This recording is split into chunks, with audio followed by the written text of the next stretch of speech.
The collateral bride of the CEO? Synopsis. Meher was sold into a contract, but refused to be owned.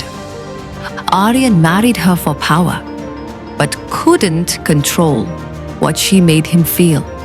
When art curator Meher Malhotra is forced into a secret marriage with billionaire tycoon Aaryan Khanna, she thinks she's just collateral, payment for her father's mistakes. But what begins as a cold transaction soon turns into a slow-burning war of wills, secrets, and forbidden desires. He's an expert in playing mind games, and she plays to survive. But when veils begin to slip and power begins to shift, the one rule they both swore by, no emotions, might just be the first to shatter. What happens when the puppet cuts her strings and the puppeteer bleeds? Welcome to a love story disguised as a battlefield, and neither side is ready to surrender.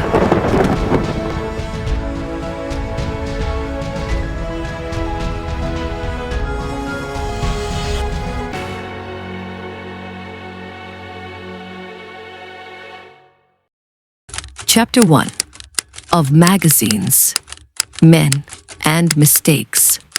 One late afternoon, sun filtered through the sheer curtains of the small yet charming studio apartment that Meher shared with her best friend Zoya. The air smelled faintly of vanilla latte and paint thinner, two essentials in Meher Sharma's life. Zoya let out a long theatrical sigh as she flopped dramatically onto the couch, holding a glossy magazine in her hand. The cover sparkled under the sunlight, but nothing outshone the man gracing it. God, just look at him, Zoya whispered like a devotee in a temple. If Greek gods came to earth, they'd take lessons from this man. Meher glanced up from her sketch pad. Let me guess. Khanna Weekly's Man of the Year issue? You guessed it, Zoya grinned, waving the magazine. Aaryan Khanna, billionaire, visionary, philanthropist, and sinfully good-looking. I mean, look at that jawline, those eyes, and that suit. Even the suit looks like it's afraid to wrinkle in front of him. Meher raised a brow. You forgot to mention his favorite accessory, his emotional unavailability. Zoya sat up with mock offense. How can you not swoon over that man, Meher? Look at that photo. His body's so chiseled it could be illegal. That 5 o'clock shadow, that intense stare. He doesn't even smile. And yet you feel things. He's literally carved from heavenly marble. Meher let out a sigh, closing her sketchbook. Oh, I do feel things, Zoya. I feel a cold draft whenever he's in the room. Zoya blinked. Wait a minute, that sounds like you've met him? More than once, Meher said, leaning back against the cushions, her gaze far away. He's calculative. Every movement, every word he speaks is well calculated.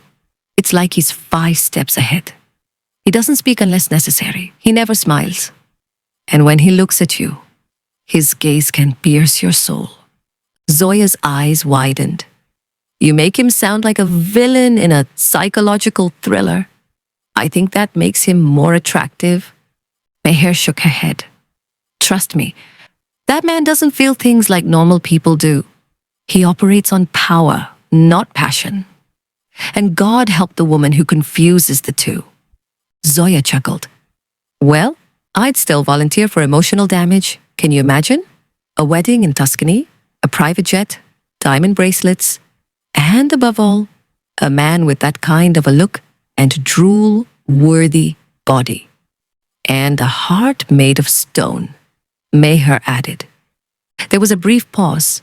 Both girls lost at the idea of a man so perfect, he didn't feel real.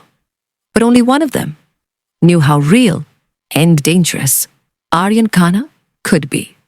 Meher stood up, brushing her charcoal-dusted fingers. You want to marry someone like him, Zoya. I want to breathe around someone who actually knows how to feel. What she didn't know was fate wasn't going to give her a choice. Because somewhere in a skyscraper not far from them, the man on the magazine cover was already planning her future. And it began with a contract and her name written in bold. The museum was unusually quiet for a Thursday night. At 10 p.m. it wore a different skin, mysterious, hushed, almost sacred. Most of the staff had left hours ago, and the grand hall bathed in dim golden pools of light from vintage sconces, throwing long shadows against marble columns and ancient statues. Inside, Meher Sharma stood before a Victorian-era exhibit, carefully logging artifact details on her tablet. She wore a soft ivory kurti, embroidered delicately at the collarbone, paired with narrow linen pants that skimmed her ankles.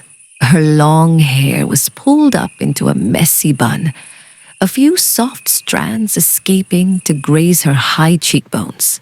Her skin glowed in the natural light, and her sharp, expressive eyes, lined lightly with kohl, carried the kind of quiet beauty that didn't scream for attention, but still made heads turn. She looked like she belonged in a painting. Elegant, poised, quietly breathtaking. She loved staying late.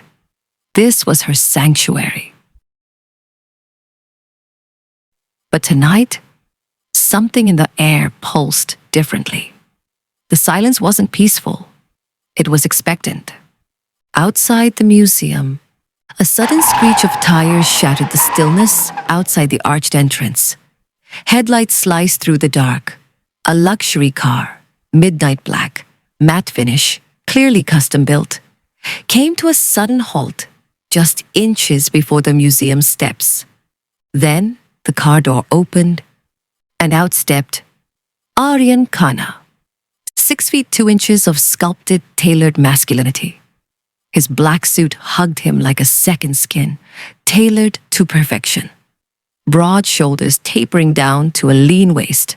No tie, no frills. Just power in its rawest, quietest form.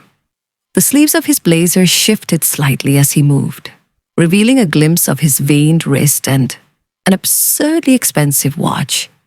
His eyes were lowered, lashes casting dark crescents on his cheekbones. But the moment he looked up, the streetlight caught the storm in his gaze. Dark, intense, and unrelenting. His eyes, dark, hypnotic, and calculated, swept the building like a predator, zeroing in on a scent. He walked with purpose. Each step he took was impossibly composed, measured, yet powerful. Like the world moved a fraction of a second slower to accommodate his arrival. His walk wasn't rushed, yet it held a rhythm that commanded attention. The soft tap of his Italian leather shoes on the marble steps echoed like distant thunder. The glass doors of the museum hissed open for him, like they knew he wasn't someone who waited. Inside the museum, Meher didn't notice the silence at first. She was bent over an old manuscript, dusting the corners gently with a fine brush, when a faint shift in the room's energy made her pause. The air had thickened, like a storm breathing against the glass. Then she heard the sound, measured, confident footsteps against marble. The kind of sound that doesn't ask for attention, but pulls it anyway. She turned, and time stopped. There he was. Their eyes met. Meher's breath caught the moment she felt the shift in the atmosphere. It was like the air around her had thickened, denser, charged. Her fingers froze mid-scroll. Aaryan's gaze locked with hers the moment he saw her, sharp, unwavering, as if he'd walked into a war and had already marked his target. His lips curled, not into a smile, but into something deeper, a knowing, a warning. He walked through the dim-lit corridor as if he'd walked this path in his dreams. His broad shoulders cut a dark silhouette under the yellow lighting. The shadows danced over his face, highlighting his strong jaw, his sculpted lips, and those impossibly deep eyes that always looked like they were 10 moves ahead in a game no one else knew they were playing. Meher's heart thudded, but her expression remained composed. Barely.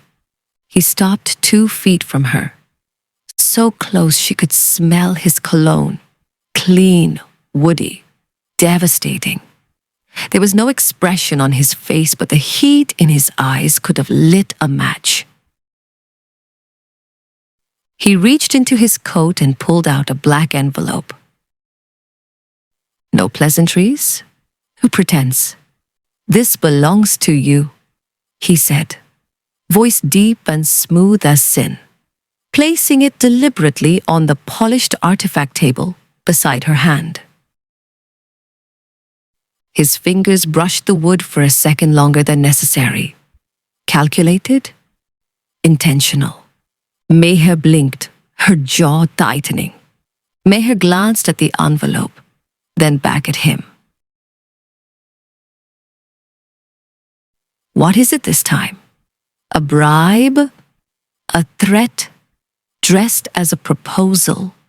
Aaryan's lips curved, not into a smile, but something far more dangerous. Almost amused. No threats, just the truth, he murmured. Everything your father tried to hide, loans, liens, the property mortgaged 6 months ago.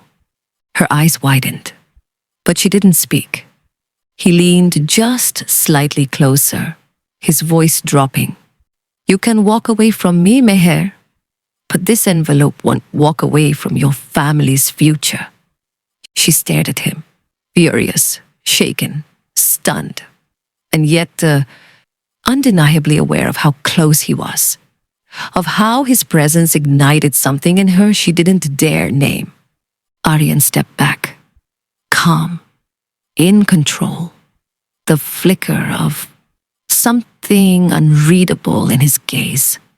Go through it, and if you want to talk, he said, turning to leave, you know where to find me. The soft whisper of his coat brushed against her hand as he walked away. She didn't even realize she'd taken a step forward. She watched him exit the museum, swallowed by shadows, the night reclaiming him, like a secret it refused to share. And there she stood, alone in the hall, the black envelope lying between her and a decision she never thought she'd have to make. But more than anything, she still felt the echo of his voice chilling her spine. The clock on the wall ticked past 11:15 p.m. as Meher sat on the edge of her bed, staring at the black envelope lying like a bomb on her lap. Her fingers trembled as she peeled it open. There were pages, dozens of them. Official seals, mortgage documents, outstanding loan records, signed guarantor forms, even a bank's final notice threatening property seizure. Her eyes scanned the papers, her throat dry. Every single page was real. Every number verified what she never imagined. The house she'd grown up in, her mother's jewelry, the family's ancestral land in Nashik, all mortgaged under her father's name. The truth hit her like a fist to the chest. She stormed out of her room, the papers clutched tightly in her hand. The hall was dark, quiet. Her father sat alone in the drawing room, lost in thought, sipping lukewarm tea. How long? She demanded. Her voice cut through the silence like broken glass. Her father looked up, startled, then defeated. How long have we been living in a lie? He sighed, rubbing his forehead.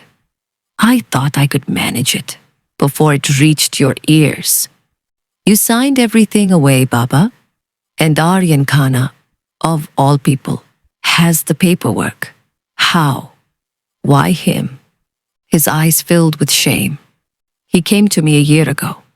The business was sinking. I had no choice. He offered to settle the loans, on one condition. The silence screamed between them. He wanted to marry you, her father whispered. Meher stared at him, her world crumbling. You sold me? Her voice was barely a whisper, but it sliced through the silence like a blade. Her father flinched, the words landing heavier than any slap. He said, standing abruptly, eyes wide, pleading, I was trying to protect you, protect us. He promised, he swore he'd never pressure you. Meher took a shaky step back, her eyes shimmering with rage and disbelief. He already has, she said coldly, each syllable drenched in betrayal. Her father's shoulders crumpled, but Meher was already turning away. The storm inside her, too fierce to stay. Her words hung in the air like smoke from a fire that wouldn't die. Her father's lips parted to speak, but no words came, only the unbearable weight of a guilt he could no longer hide. Meher's fingers clenched the loan papers, crumpling them at the edges. Was this your plan all along? She hissed. To tie me to a man I despise so you could clear your debts? No, her father cried, stepping forward, his voice shaking. I begged him not to involve you. I was desperate. He offered help, Meher. I didn't think he'd take me like a prize. Her voice cracked. Treat me like some favor to be returned? Tears brimmed in her eyes, but she refused to let them fall. Not yet. Her father dropped to the sofa, burying his face in his hands. I never thought it would come to this, he whispered. He said he admired you, that he would wait for your yes. Meher let out a bitter laugh. Admire me? Is that what this is? She spat. He's hunted me like a business acquisition. The room grew still except for the distant ticking of the clock on the wall. Meher turned toward the door, her voice now low, calm, terrifyingly so. You may have given up your spine, Baba, but I won't give up my soul. Her father lifted his head, panic rising. Meher, what are you going to do?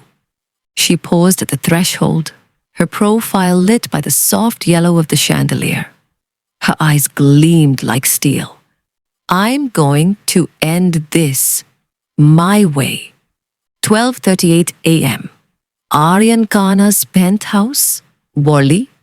The elevator ascended in silence, the golden numbers blinking slowly, deliberately, toward the top floor of the Khanna Empire Tower, a building named after none other than Aryan Khanna's late grandfather, industrialist Titan Raghav Khanna, who once built shipping lanes like they were family heirlooms and negotiated oil contracts with entire nations. Now, 3 generations later, the Khanna legacy had shifted into sleek global dominance. Real estate, aerospace technology, private equity, luxury hospitality, and sitting at the epicenter of this empire was Aryan, the elusive heir with sculpted perfection and a ruthless mind, whispered about in boardrooms and breathlessly admired on magazine covers. And it was here, on the 64th floor, where the world's coldest CEO and Mumbai's most unwilling bride were about to collide. Aryan's penthouse wasn't just opulent, it was architectural poetry. Floor-to-ceiling glass windows framed the Arabian Sea like a living canvas. Black marble floors gleamed beneath golden chandeliers, and abstract art adorned the walls, pieces most museums could only dream of. The air carried the faintest scent of white vetiver and aged scotch, masculine and intoxicating. Meher's stilettos clicked against the polished black marble like war drums as she stepped out of the private elevator. No security, no hesitation, just rage wrapped in midnight elegance. She wore a deep emerald silk blouse that clung to her like second skin and high-waisted black trousers that flared around her ankles. Her hair, still damp from the rain, framed her sharp jawline in waves. And in her eyes burned a storm not even the Arabian Sea could rival. Aaryan sat at his grand piano, shirtless again. The muscles of his back taut as he played a haunting nocturne. His own composition, no doubt. The dim chandelier overhead cast golden halos over his 6'2" frame, every angle of his body etched in shadow and firelight. He hadn't shaved. The faint stubble only enhanced his fierce aristocratic allure. And when he turned, those obsidian eyes locked onto Meher like she was both a challenge and a prize he'd already claimed. The room was still, the tension between them alive, palpable, dangerous. "You came," he said, his voice smooth as aged velvet, barely louder than the falling rain outside. Meher tossed the envelope, now crumpled, tear-stained, and damning, onto the piano. "You summoned me with blackmail. Don't flatter yourself." He didn't flinch. He didn't blink. Instead, he stood, the soft thrum of piano keys ceasing as he rose to his full, devastating height. His walk toward her was predatory and poised, the quiet thunder of a man who always got what he wanted. "You walked into my world, Meher," he said, voice dipped in silken sin. "You didn't just come for answers. You came for the truth." Her jaw clenched. "I came to tell you this ends now." A pause. His eyes darkened, gleamed. "The only thing ending tonight is your denial." And that's when it hit her, the most terrifying truth of all. She wasn't afraid of Aaryan Khanna's power. She wasn't afraid of losing her name or her father's reputation. She was afraid of how much she wanted him. "If I marry you," she whispered, "it won't be because I forgive you. It'll be to protect my family." His eyes flickered. Something unreadable passed across his face. "So be it." For a long moment, they stood there, two storms locked in a silent war. And outside, the sea raged on, just like them. The night before the wedding at the bridal suite, Oberoi Palace. The bridal suite was soaked in golden warmth and chaos. Half-open trunks, strewn bangles, open boxes of lidders, and exhausted makeup artists flitting in and out. But at the center of it all, under a shimmering canopy of fairy lights, Meher sat cross-legged on the bed, arms folded, eyes simmering. Zoya was curled up beside her, flipping through a glossy wedding magazine while munching on a kaju katli like it was popcorn. "Okay, but let's just say hypothetically," Zoya said, eyes glinting mischievously. "You weren't being blackmailed into marrying Aaryan Khanna. Wouldn't you maybe be a little, I don't know, turned on by the idea?" Meher snapped her gaze to her friend. "Are you insane?" Zoya chuckled. "Possibly. But have you seen him, Meher? The man walks like he owns gravity. His hands look like they've strangled a man and written poetry in the same breath. And that voice? One growl away from forbidden." Meher rolled her eyes so hard it was a miracle they didn't fall out. "He's arrogant, manipulative, cold. He doesn't talk, he commands. He treats emotions like spreadsheets, an equation to be solved or deleted. I hate everything he represents. Zoya shrugged, utterly unbothered. You say hate, but your pupils dilate every time someone mentions his name. That's rage, Meher hissed. Unfiltered, undiluted rage. Zoya giggled. Sure, rage. Let's just hope your rage doesn't turn into something lesser on your wedding night. Meher groaned, throwing a pillow at her. You're disgusting. Zoya ducked and smirked. I'm just saying, if a brooding billionaire cornered me against a wall and said, marry me or watch your family fall, I wouldn't be this dramatic. I'd just say, where do I sign? And can I keep the penthouse? Meher looked away, her jaw clenching. He didn't even ask. He decided. Like, I'm just another acquisition, a checkbox on his empire. Zoya paused, her tone softening a bit. But why you, Meher? He could have anyone. And yet, he chose you. Doesn't that haunt you at all? Meher's expression faltered just slightly. Yes, she admitted under her breath. And that's what scares me. 2 years ago, at the Heritage Art Auction in Mumbai, Meher and Aaryan crossed paths for the first time. A day that would unknowingly lay the foundation for their present relationship. The room smelled of expensive cologne and oil paintings older than time. Chandeliers bathed the crowd in golden light, and whispers of money echoed in every click of a wine glass. Meher stood near an antique sculpture, her first curation for the Oberoi Art Gallery. Her chest swelled with pride. This exhibit meant everything to her. Until he walked in. Aaryan Khanna.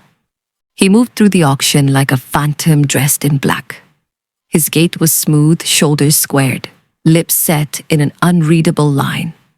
A 6'2" enigma of polished cruelty and precision. Women turned to look. Men stepped aside. And when his eyes landed on the sculpture, Meher's heart stopped.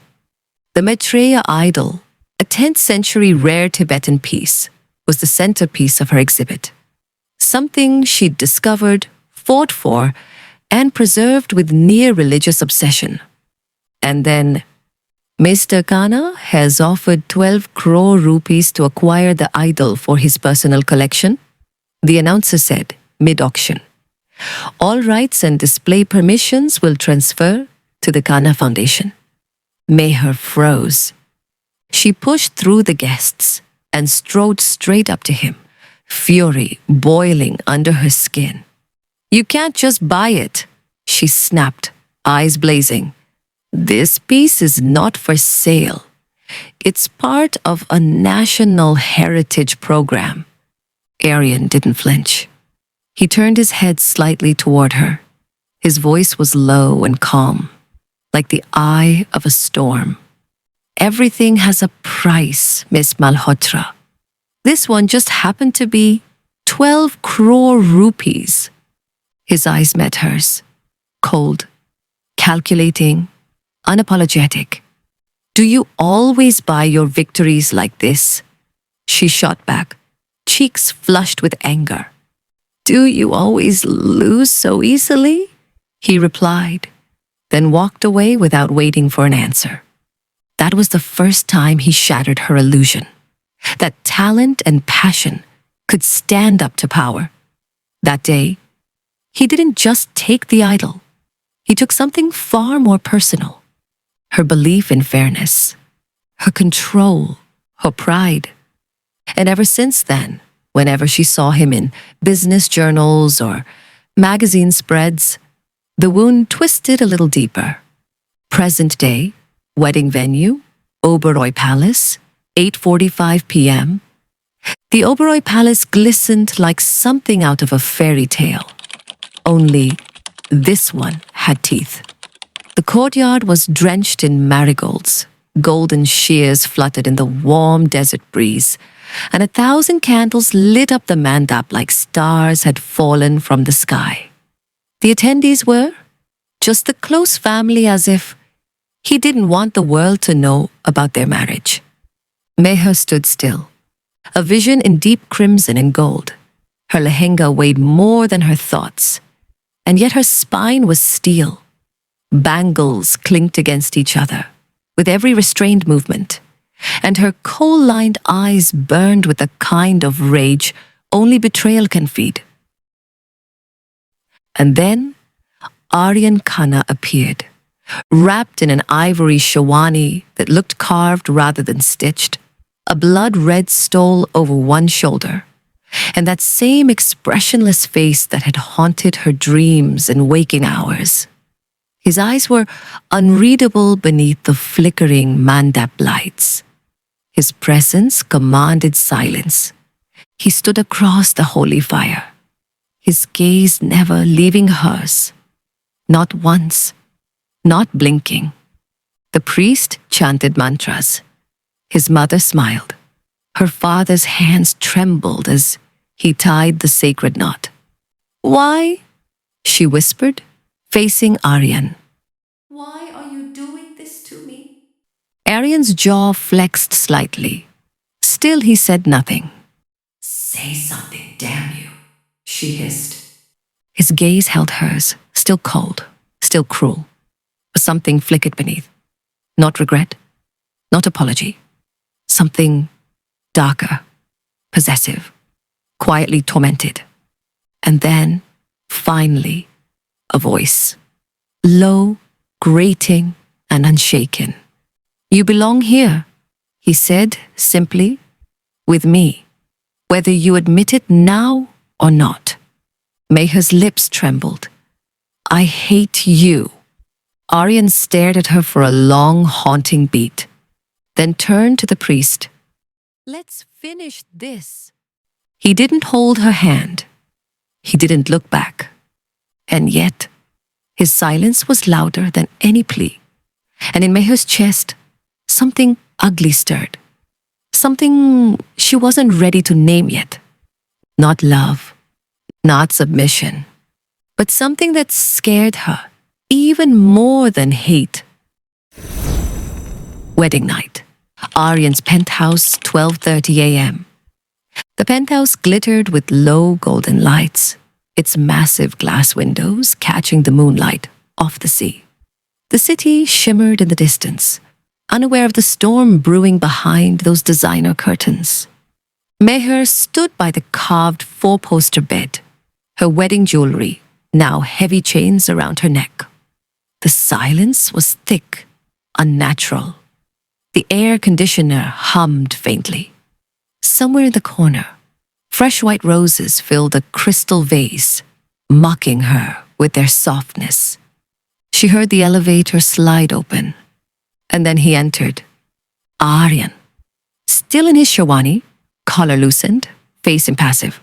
Not tired, not angry, just unreadable. His jacket came off in one silent shrug. He placed his phone and watch on the marble side table like it was just another day. Just another deal. She waited. And when he didn't speak, didn't even look at her, she broke. "Is this what our wedding night looks like?" she asked bitterly. Silence and cold shoulders? He paused mid-step, then slowly turned. "What did you expect, Meher?" he said quietly. "Rose petals? Candlelight? A fairy tale?" "I expected a damn explanation," she snapped. "You dragged me into this farce, blackmailed my father, shamed my choices, and now you won't even dignify me with truth?" He took a slow step toward her and said, "You were never just anything to me." She shook her head. "Then why?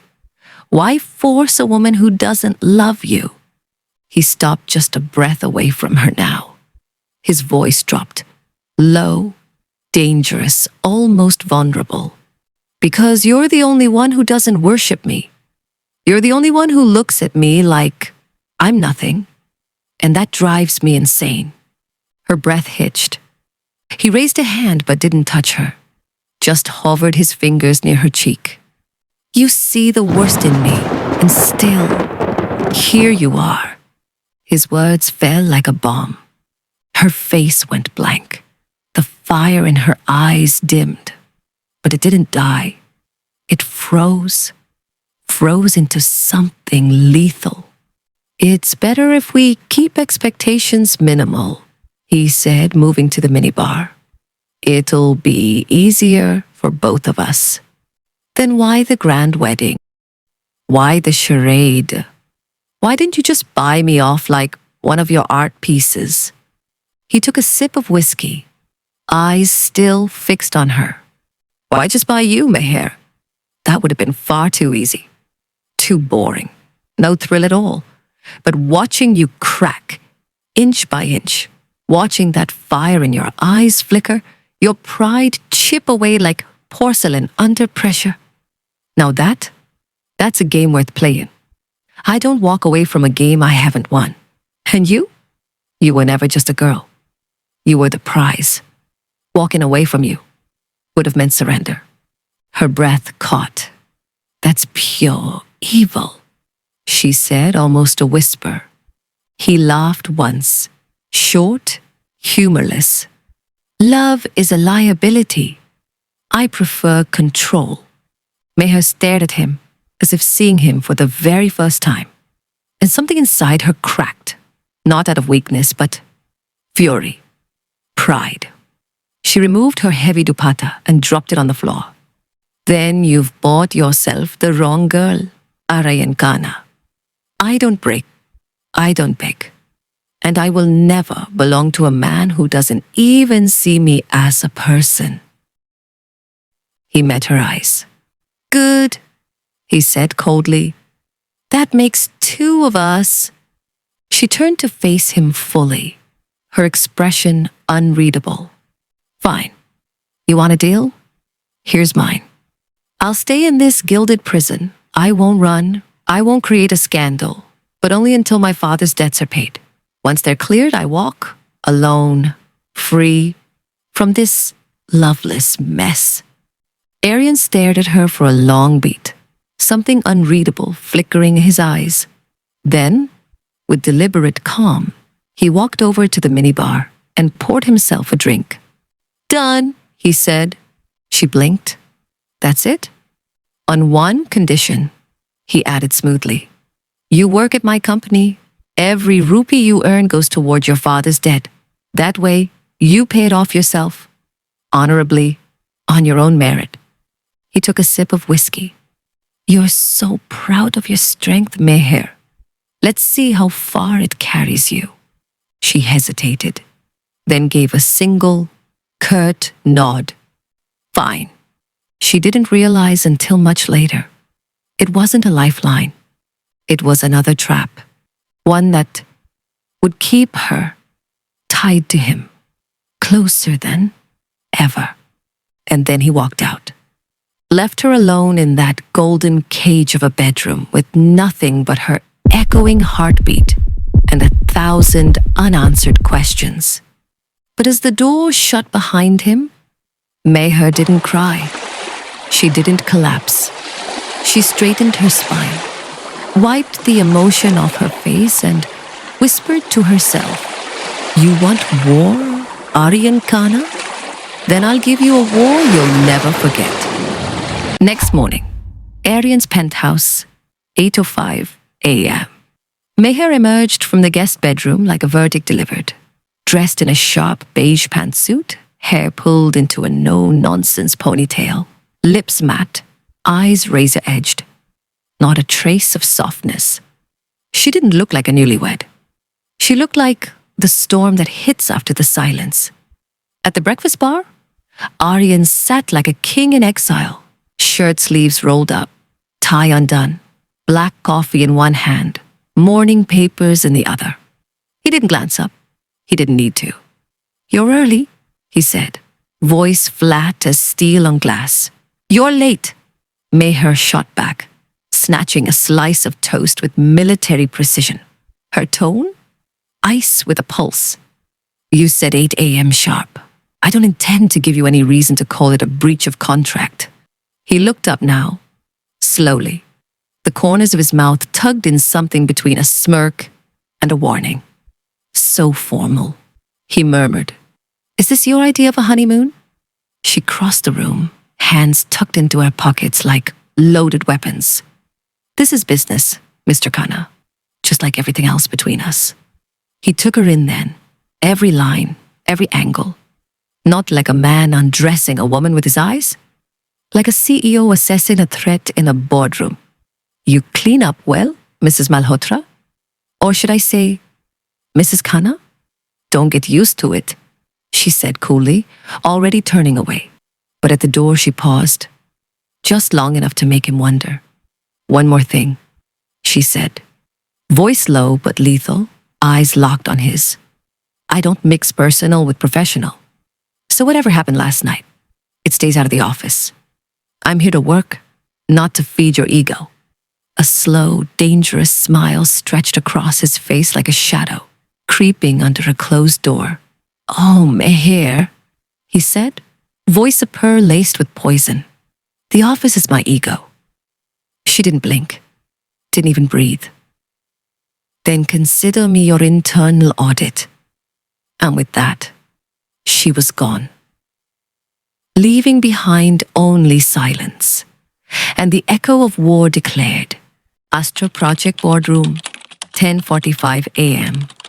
The Astra Developers Boardroom was bathed in morning light, but the air inside felt anything but warm. A vast penthouse hall stretched above the city skyline, the walls sleek with glass and ambition. The long walnut table buzzed with voices, the shuffle of papers, and the low hum of coffee machines nearby. It was a regular Tuesday, but for Meher Malhotra, it felt anything but ordinary. She stood at the head of the table, her laptop projecting a towering image behind her, an abstract Indian canvas from the 1960s progressive artist group. Its chaotic colors cast restless shadows across the room. Before she could speak, the head of HR cleared her throat gently and smiled. "This is Meher Malhotra," she said, her tone warm and pointed. "Our new creative director. With global roots and Indian soul, she's here to bring Astra spaces alive with legacy, story, and style." A few polite nods, some forced smiles. But Meher didn't falter. She took a breath, and let her voice carry, calm and clear. "I propose we move beyond the tired trend of European minimalism," she began. "Astra deserves something bolder. Rooted. These works," she gestured to the screen, "are not just decoration. They hold emotional gravity, generational value." The silence didn't last. A scoff echoed from across the table. Sharp, deliberate. It came from one of the senior architects, white-haired, seasoned, and settled in his ways. "We're selling to billionaires," he said, tone edged with dismissal. "Not museum goers? No offense, Ms. Malhotra, but this isn't an art fair." A few chuckles followed. Nervous ones, unkind ones. Meher straightened her spine, her gaze unwavering. "It's not an art fair," she replied, cool but unwavering. "It's a legacy property. And legacy deserves more than forgettable catalog pieces. These paintings, they speak of rebellion, of silence, of chaos and courage. They don't just hang, they elevate." The architect rolled his eyes and waved a hand. "We'll revisit this later. Let's move on to the lounge sculpture. Number let's not." The voice was calm, but it sliced through the room like glass. Heads turned. At the far end, leaning against the wall as if he'd been listening the whole time, stood Aaryan Khanna. Charcoal gray suit, wristwatch, catching the light, and the silence that spoke louder than most men's speeches. He stepped forward slowly, not looking at Meher, but not looking away either. Ms. Malhotra's proposal stays on the main board, he said evenly. If our clients can't appreciate curated cultural power, then perhaps we're attracting the wrong crowd. The boardroom went silent.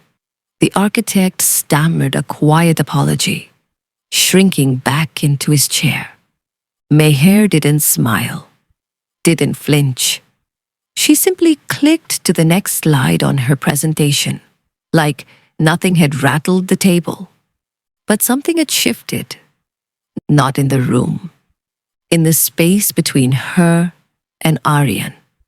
A spark? A shield? A leash?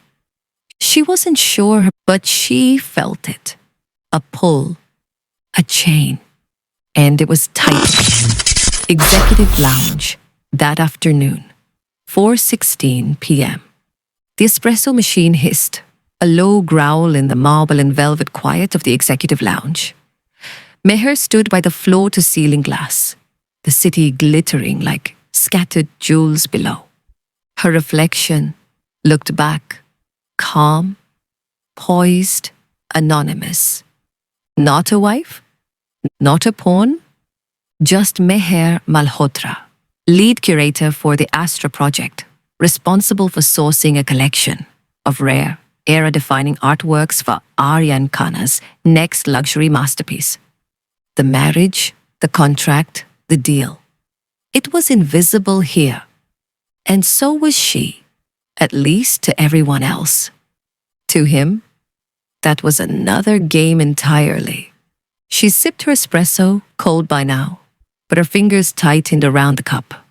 This silence, this charade, she'd agreed to it. But she wouldn't be a shadow in her own story. If Aaryan thought he could keep her bound in secrecy and still control the boardroom, he was in for a surprise. Just then, the heavy lounge door clicked open. Meher didn't turn. She didn't need to. His presence always arrived before he did, like tension wrapped in a tailored suit. Aaryan Khanna entered, his voice low and unreadable. "You didn't join the team lunch?" She took another sip. Wasn't hungry. He walked toward her but kept his distance, his gaze fixed on the skyline she'd been watching. The board was impressed. You turned the conversation. His tone held no praise, just observation. Strategy. Like she was another chess piece he'd nudged across the board. Meher turned then, slowly. Her eyes met his. No warmth. No fear. I didn't turn anything. I stated facts. What the brand needs. What you need. He tilted his head as if amused. What I need? Yes. She set the cup down with a soft clink. A legacy worth something more than imported furniture and lifeless white walls. There it was again. That flicker in his eyes. Pride? Possession? Or irritation at not being able to read her anymore? He stepped closer and pulled her towards him. And what do you need, Meher? She smiled, a small defiant curve, then leaned closer, her mouth almost touching his ears. Visibility. Voice. My name on the credits. My own narrative. For a second, just a second, his expression cracked. The cold control slipped. But then, she stepped back and didn't wait to see what replaced it. She turned, heels echoing across the marble as she walked out of the lounge. Not a curator, not a secret wife, just a woman, refusing to disappear. And Aaryan, he watched her leave, silent, still. But inside, the grip was slipping. Control was never permanent, especially not with her. Aaryan Khanna's penthouse, 8:15 a.m. The morning sun spilled like liquid gold through the tall glass windows of the Khanna estate's breakfast room. The air carried the aroma of freshly brewed coffee, warm croissants, and jasmine from the gardens below. Aaryan Khanna sat at the head of the long marble table, perfectly tailored in a crisp navy shirt, a silver tie knot resting like a sword at his throat.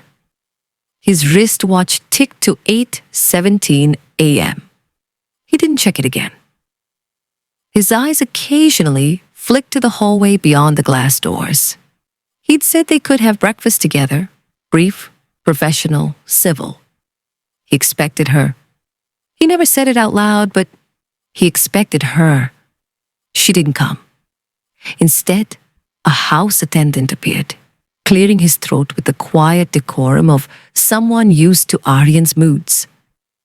"Sir, Miss Malhotra left earlier for the office. She asked me to give you this." Aaryan took the neatly folded ivory paper.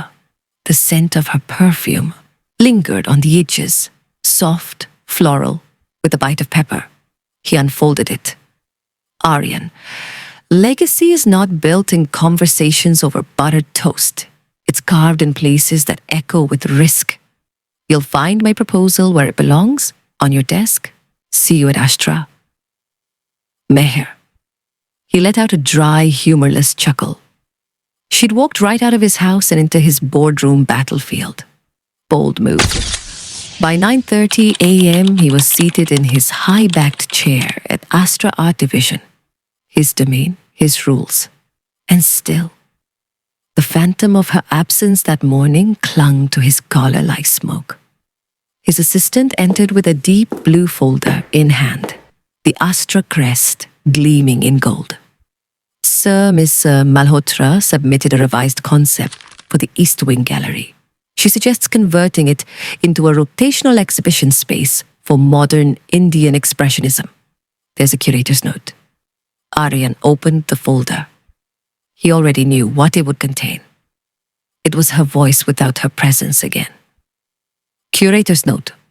Legacy isn't in steel or glass. It's in memory, in brush strokes and textures, in what people feel when they walk through the space. Let Astra be timeless. Monsieur Malhotra. He leaned back in his chair, the weight of her words pressing down like silk-lined defiance. That quiet rebellion, that audacious poetry. She was no longer his guest, no longer his acquisition. She was his equal adversary. Just then, a knock on the door. His assistant peeked in again. "Sir, Miss Malhotra is here for the 9:30 review meeting. Shall I send her in?" He didn't look up immediately. Then slowly, "Yes, let her in." The door opened and in walked Meher, her stride measured, confident, dressed in midnight blue like she was born for boardrooms and battlefields. There was no apology in her presence, no trace of the girl who once hesitated outside his world. She placed another copy of the proposal on his desk. Unnecessary, intentional. "Good morning, Mr. Khanna. I trust you had time to read my note?" He studied her, expression unreadable. "Yes," he said, rising. "It interrupted my breakfast." Regretfully or deliciously. Depends how the rest of this meeting goes. They stood on opposite sides of the desk, two storms circling the same center. The battlefield had changed. The game had begun. And Aaryan Khanna, for all his control and power, realized one thing with perfect clarity. He missed her at breakfast. Khanna Group Boardroom, 11:30 a.m. Meher stood at the head of the boardroom, poised and composed in her midnight blue suit, hair flowing loose around her shoulders. Her presentation flickered on the screen behind her, sharp, confident, ambitious. Aaryan sat at the head of the table, in a matching midnight blue suit, expression unreadable, fingers steepled. This model not only captures the emerging markets digitally but positions Ghana Group ahead by 2 quarters, Meher concluded. An older board member frowned. This kind of pivot is bold. Too bold, perhaps. You're still new here, Ms. Malhotra. Meher's lips parted to respond, but Aaryan spoke first. She's not new, he said, voice calm and cutting through the room. She's the reason we won't be obsolete. Silence followed. That one sentence shifted the air. Meher stood taller. The board voted, proposal approved. As she gathered her things, Aaryan didn't look at her. But when she turned to leave, he rose silently and followed. Private elevator, Ghana headquarters, 1:30 p.m. The sleek silver doors slid shut with a soft whoosh, locking Aaryan and Meher inside the mirrored cocoon of the elevator. Reflections bounced off cold metal, duplicating their midnight blue silhouettes. Him in a tailored Tom Ford suit, collar slightly open, exuding effortless command. Her in a silk blouse tucked into high-waisted pants, crisp, confident, and disarmingly poised. Together, they looked like they belonged in a power couple spread, if the couple in question hadn't been avoiding eye contact like it might set the elevator on fire. Even their colors matched. Fate, it seemed, had a flair for coordination. The silence was loaded. The floor numbers ticked upward, 12, 13, 14. Aaryan leaned back slightly, hands in pockets, relaxed. But his gaze wasn't. It was sharp, unwavering, dragging over the curve of her jaw, the tension in her spine, the rebellion simmering in her stillness. Meher, arms folded tight, tablet hugged to her chest, kept her stare locked on the elevator doors. His presence felt too close, too intense, too knowing, like he saw through her. And that was not okay. She broke first, voice clipped. You didn't need to back me up in there. He didn't answer immediately. His gaze lingered, slow, deliberate, like a challenge. Then came the reply, low, velvet-edged. But I didn't need to, but I wanted to. Her breath caught, just barely.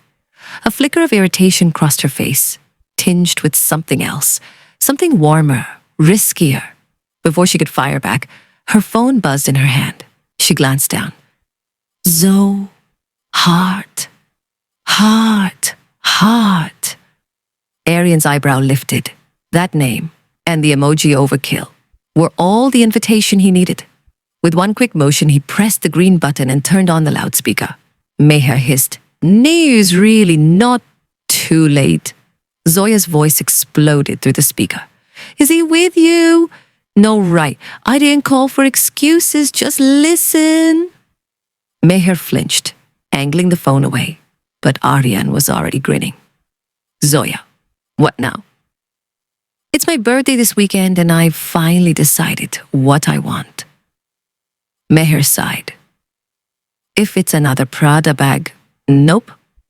I want you to bring Mr. Tall, Dark, and Chronically Brooding as my birthday present. Please, Meher. I'm so tired of seeing him in magazines. Let him see me for once instead of watching you the entire time, like on your wedding day. Aaryan tilted his head, intrigued. Meher groaned. Zoya, I'm not... Oh, please. You whine. Like you're cursed. Have you seen your bad luck? The man's walking testosterone in designer clothes and owns half of Mumbai. If that's a punishment marriage, where do I sign up? A laugh broke out of Meher, sharp, surprised, traitorous.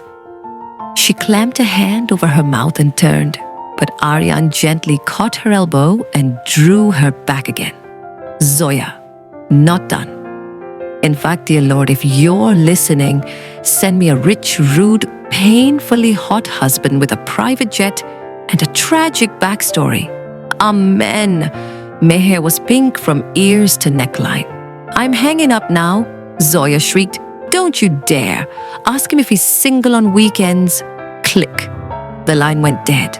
The silence came rushing back, but it wasn't the same. Meher turned slowly.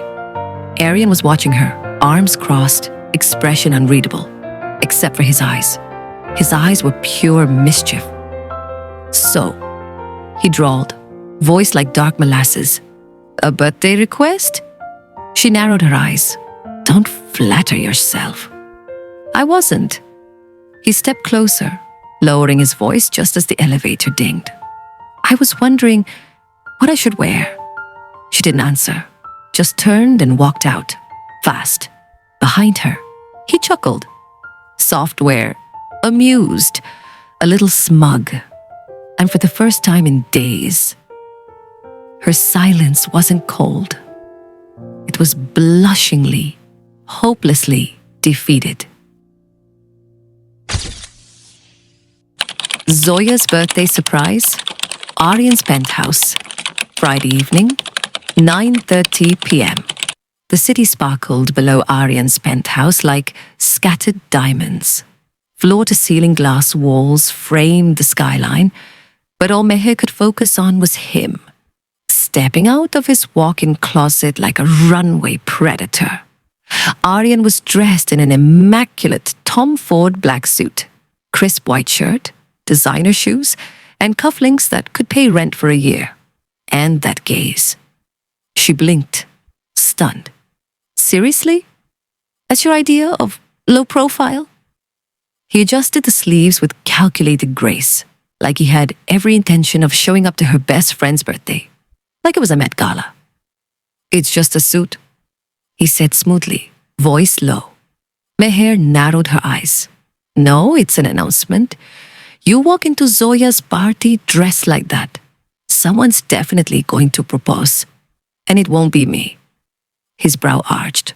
"So what do you suggest? A hoodie?"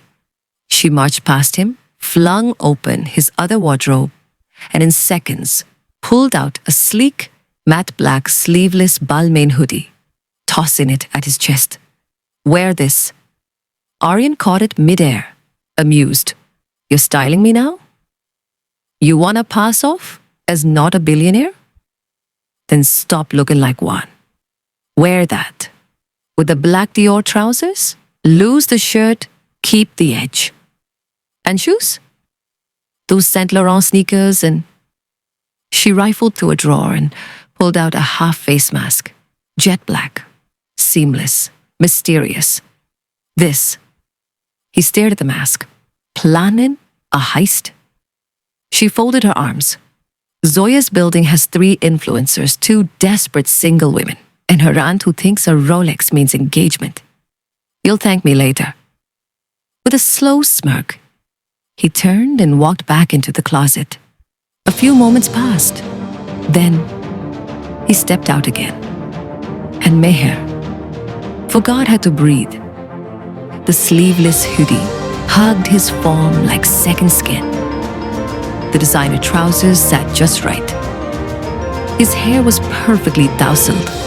The mask covering the lower half of his face made him look like a villain, straight out of a fashion campaign, effortlessly dangerous, disruptively handsome. Meher's brain short-circuited as she spoke in her mind. "Oh, for God's sake, he looks like a damn fantasy. A very expensive, very illegal fantasy." He said nothing, just stood there, watching her from behind the mask. "So?" he asked, voice a smooth drawl behind fabric. "Do I pass?" "Pass? You're the whole exam and the failing grade." Meher cleared her throat. "You'll do. Just keep your arms to yourself." "I make no promises," he murmured, brushing past her. Too close, too casual. "Control, Meher. You are immune. You are." She followed him to the door, whispering under her breath, "Completely doomed." Last night, Zoya's residence, late evening, around 11:30 p.m. The city had quieted to a sultry hum by the time they stepped into Zoya's upscale apartment tower. It was 11:30 p.m. and the air felt thick, alive with perfume, whispers, and the weight of unsaid things. Aaryan, ever the composed force of nature, stood beside Meher, his sharp black hoodie hugging his torso like a second skin, his chiseled face half covered by a sleek designer mask. But even that couldn't shield him from the spotlight he unconsciously invited. As the elevator doors slid open with a polite chime, two society aunties immediately turned to scan the pair. "Hello, auntie," said Meher, keeping the exchanges to minimal. Their expressions were a blend of suspicion and smug curiosity. But it was the woman in her late 20s, draped in a crimson sari with enough gold to signal her marriage intentions, who refused to look away. Her gaze was piercing, bold, carnal. She didn't blink. Eyes shamelessly traveled down Aaryan's tall frame, pausing at the contours of his arms, the line of his jaw, and finally, his hands. She licked her lips. Aaryan shifted uncomfortably and tried to hide behind Meher to avoid the unwanted gaze. Meher felt the tension rise and fought back a smirk. For once, the man who made women stammer and grown men sweat was squirming. Sliding closer to him, she said loud enough for all to hear, "This is my boyfriend." Gasps, a raised brow from the aunties, and a flinch from the predator in red. Aaryan turned to her, a slow grin spreading under the mask. "Boyfriend, he whispered, good enough for her ears to catch, voice dipped in sinful delight. His arm wrapped around her waist, just enough to make her breath hitch. "You do realize you're playing with fire, Mrs. Khanna," he added, his fingers grazing the soft fabric at her hip. Meher tilted her chin, unbothered. "Only because I know how easily you burn." And just like that, the elevator doors opened, and they both moved out like wind. But the temperature inside had already hit dangerous. Zoya's apartment, 8th floor, late evening. 11:35 p.m. The elevator doors parted with a quiet hiss, like a secret exhale before the storm.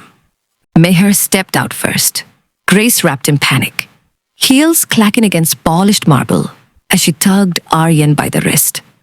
Her breath was shallow, her pace determined, as though fleeing a scandal caught mid-bloom. Behind her, Aaryan emerged, elegant and poised, save for the flicker of discomfort still dancing in his eyes.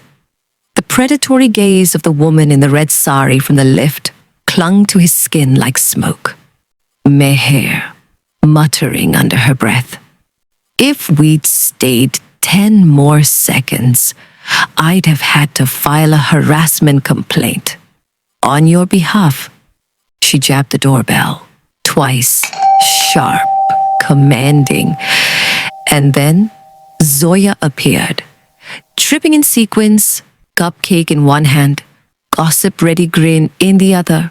Her entrance was less welcome and more spectacle, as if she'd known the script and had been waiting for her cue. "Oh ho ho," she beamed, eyes dancing with the mischief. "Look what the cat dragged in." Together, then she saw him, tall, brooding, mysterious, and breathtakingly handsome, like some hero out of a fantasy love story, masked like a forbidden fantasy. Zoya's gaze fell, no, latched onto Aaryan. "And you are the Aaryan Khanna," she purred, stepping closer. Aaryan, ever the gentleman, extended a hand. "Nice to meet you, Zoya." But she didn't shake it. She claimed it, her fingers curling around his as if she'd stumbled upon treasure. A beat passed, then another. And still, she held on. Meher finally spoke in a deadpan voice. "Zoya," he gave his hand for a handshake, not as a long-term investment. "Let go." Zoya's laugh was soft, indulgent. But she took one more second before releasing him, her fingers reluctantly slipping away like silk from skin. Inside, the apartment pulsed with soft candlelight and low music. Vanilla warmth mingled with the tang of spilt vodka and barely contained secrets. In Zoya's bedroom, Meher collapsed onto a beanbag, limbs splayed dramatically, her expression that of a woman who had just survived battle and gossip. "Zoya," she groaned, "I risked my life in that lift tonight." Zoya arched a brow. Did it break down? Worse. Meher sat up with flair. That woman in red practically devoured Aaryan with her eyes. I had to claim him, declare him my boyfriend. It was that or watch her throw Sindor in the air like confetti. Zoya gasped theatrically. Damn. Was it that bad? Meher nodded solemnly. No worse. The red sari lady undressed Aaryan with her eyes. If I hadn't stepped in, she'd have proposed marriage and started the fairas on floor 8. Aaryan, silent till now, looked up from his phone, his expression unreadable, trying to hide the faint pink crawling up his ears. I didn't know I was trafficked out of an elevator, he said dryly. Zoya burst out laughing. Don't worry, darling. If Meher hadn't jumped in, I absolutely would have. The room melted into giggles and teasing chaos. But beneath the laughter, beneath the pretend, a glance passed between Meher and Aaryan, lingering, wordless, a whisper of tension that neither sarcasm nor humor could mask.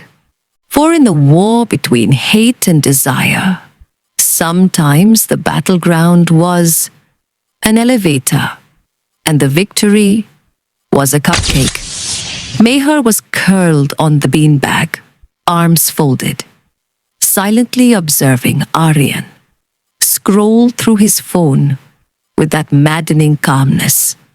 Suddenly, he looked up and spoke in a smooth tone and a playful glint. How about we take this night up a notch? I have a chamber booked at Elysium. Meher's eyebrows arched. Elysium? That place with crystal chandeliers and 5,000 rupee cocktails? Let's leave, Aaryan said, voice velvet dark. Elysium's still open. Meher blinked, surprised. The Elysium?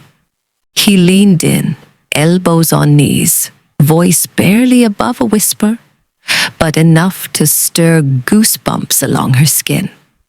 I have a permanent chamber reservation at Elysium. I thought it's time you saw what Billionaire's luxury feels like. Let's go. At Elysium, 12:30 p.m. The private elevator hummed softly as it lifted them into another universe. Opulence carved in crystal and champagne. Floor-to-ceiling glass revealed a city that bowed beneath them. Everything shimmered. Lights, liquor, and desire. Meher stepped into the room and stilled. It was palatial, lavish, and it suited Aaryan far too well. He belonged to this world, where everything was exclusive, unreachable, and paid for in blood and brilliance. A man built for midnight deals and morning after headlines. And yet, here he was, letting her in. Aaryan approached with 2 flutes of champagne, offering her one, his fingers brushing hers a moment too long. so," he murmured, voice dipping low. "If this was our real date, how long would you last before falling for me?" She took the glass without blinking. "Exactly as long as it takes to pour this drink over your head." He chuckled, sipping his drink, but the glint in his eyes said he loved the chase more than the catch. Inside Elysium's elite chamber, 2 a.m. The music throbbed softly in the background, bodies swayed, laughter spilled like expensive wine. But inside Aaryan's private chamber, the air had changed. Moments ago, Meher had witnessed something at the bar. A soft laugh, a touch on Aaryan's arm, that breathtaking woman in the black gown, her lips dangerously close to his ear. And just like that, the fire ignited inside Meher. She didn't speak. She just reached for another drink. And then another. Zoya whispered in a worried tone, "Meher, slow down." "Meher, I'm calm, Zo. Totally zen." But she wasn't, not even close. Jealousy was not her color. But tonight it painted her cheeks, warmed her chest, and curled her fingers tighter around her glass. Zoya whispered beside her, "That looks intimate." "Please," Meher said tightly. He probably flirts with mirrors when no one's around. But as Aaryan glanced at her from across the room, a smirk playing at the corner of his lips, Meher knew he had noticed her stare. And worse, he liked it. Aaryan returned minutes later, just in time to see Meher whirl toward him, eyes dazed and daring, her breath warm with vodka and rebellion. Meher spoke with a slight slur. "You think you can flirt around and I'll just sip mocktails and smile, Mr. Khanna?" Aaryan blinked. "Excuse me?" But before he could step back, she grabbed him by the collar, pulled him close and kissed him, and then moved to kiss his neck. No warning, no softness, and then left a mark. A love bite just below his jawline. Slow, deliberate, branding. Aaryan stood completely still, utterly dumbstruck, his breath hitched in his throat, his gaze locked on the faint red mark blooming against the curve of his neck, like a scandal whispered in silk. Was that a love bite? He smiled within. The temperature in the chamber surged, his skin flushed, and with that Meher fainted, right in his arms. Zoya stood frozen, her jaw nearly on the floor. Is she okay?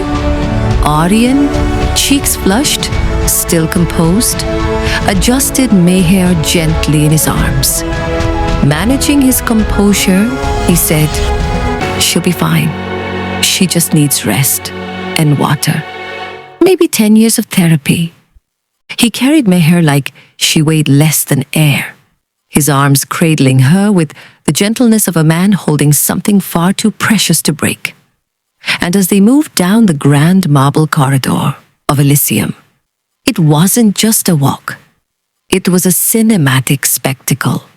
Cameras flashed, heads turned. The crowd parted like a royal parade had just begun. Yet Aaryan moved unfazed, protective, almost possessive, his hand shielding Meher's face from every angle, as if the world didn't deserve a glimpse of her vulnerability. And his security? Oh my God! They weren't just guards. They were shadows, forming a wall of black suits and intent glares, closing around him like a scene from some billionaire action thriller. It was all so coordinated, so choreographed. Zoya, in her head, stunned.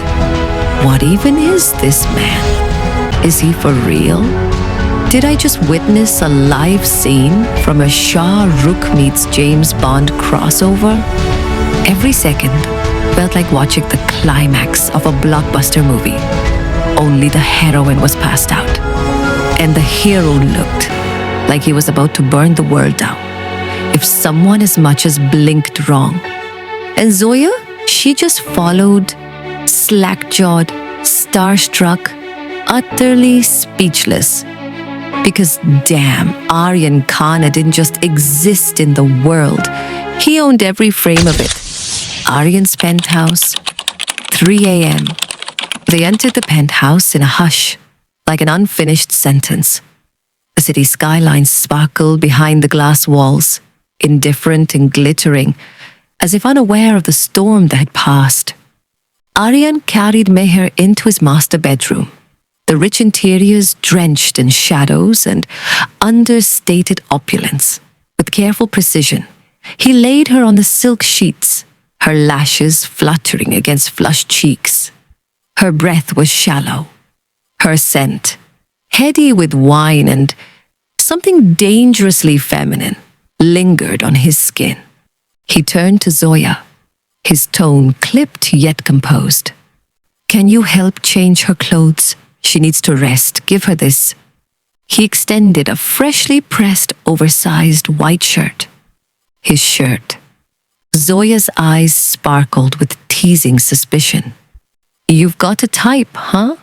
Fiery, complicated, and slightly drunk?" He exhaled sharply, gaze flicking to Meher with unreadable softness. "Just dramatic. The drunk part is totally new."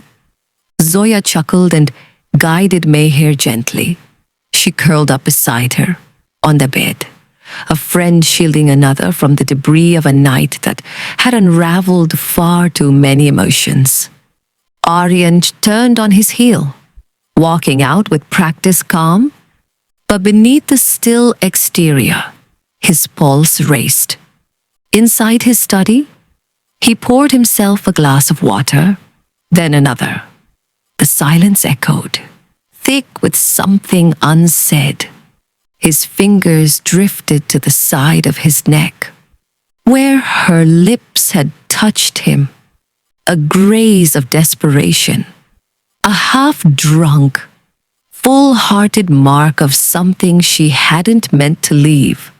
A love bite. The first time Meher's lips had ever touched him. It wasn't pain that lingered. It was meaning. And something dangerously close to want. He smiled faintly to himself. Not smug, not stunned, just quietly shaken. "Good night, Mrs. Khanna," he whispered into the darkness before switching off the light. The morning after, Aaryan's bedroom, 9 a.m.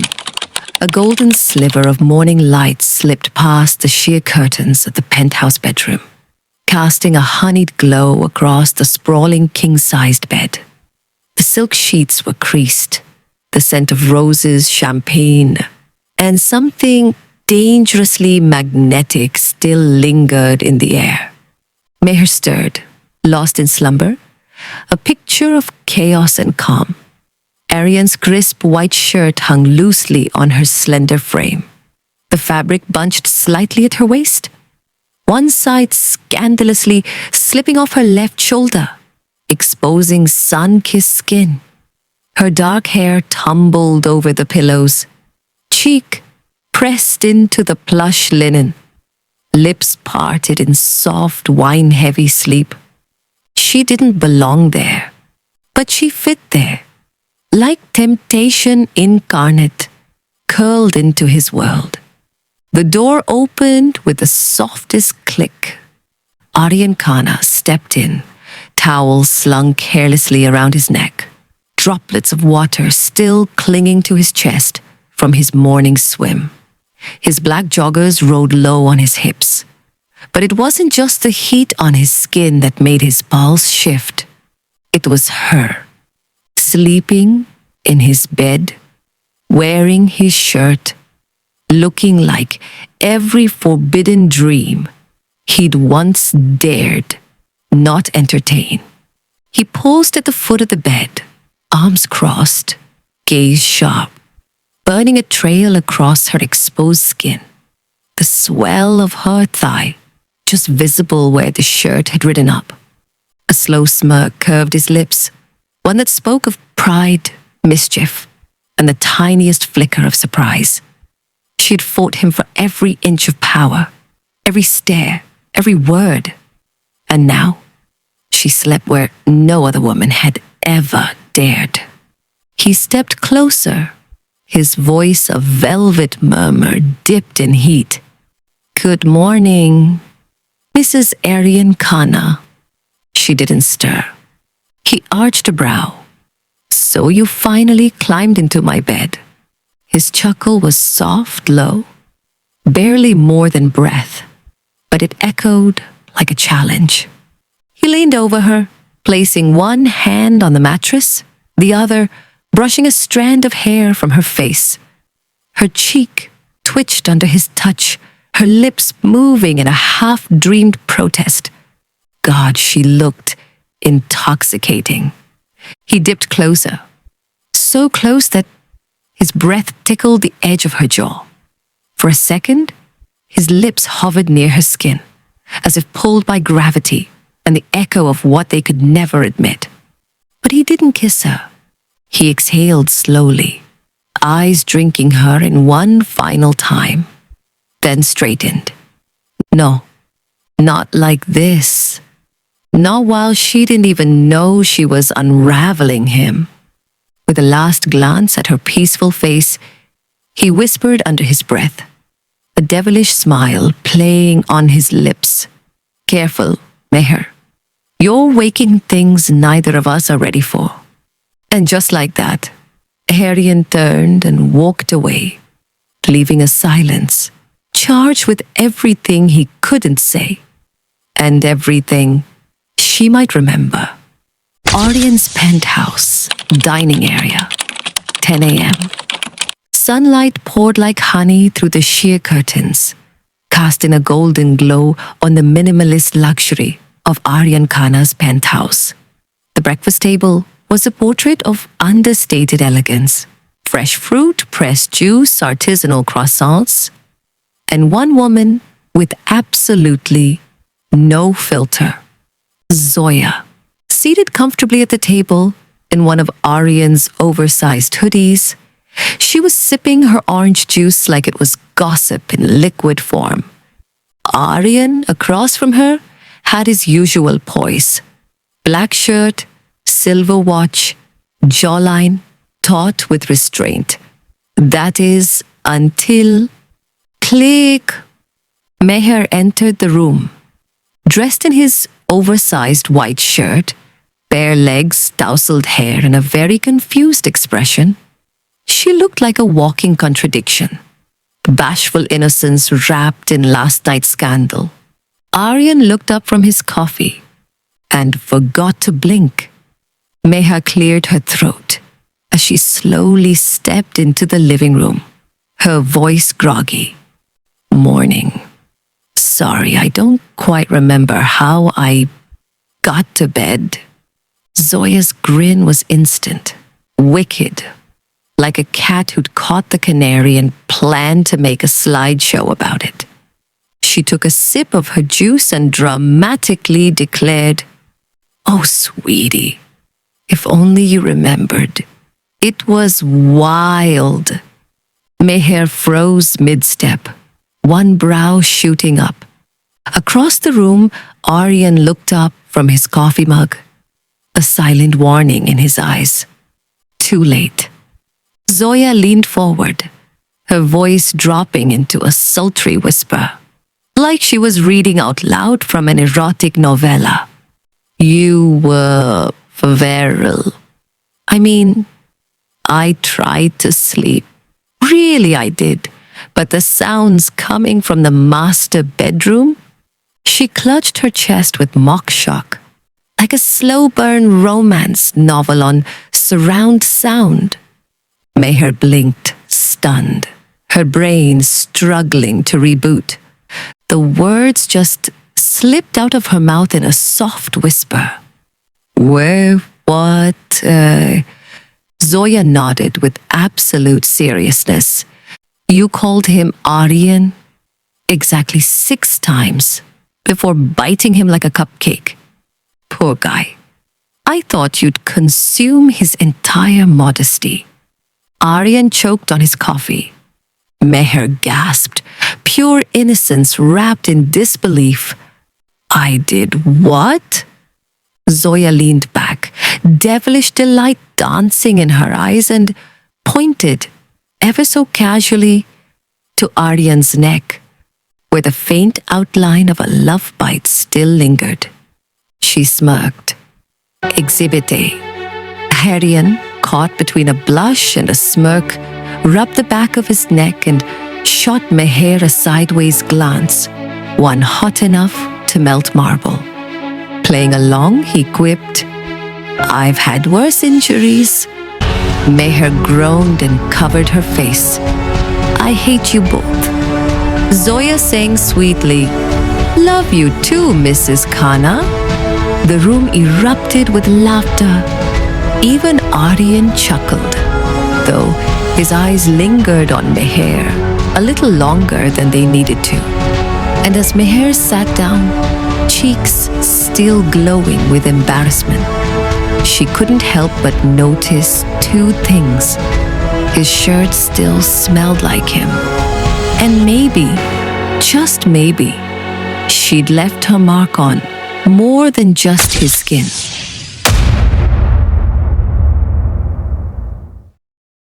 Aaryan's penthouse, swimming pool, 8 p.m. The moonlight glazed over the city like liquid silver, and the rooftop infinity pool shimmered at Aaryan Khanna's penthouse as if it held secrets in its depths.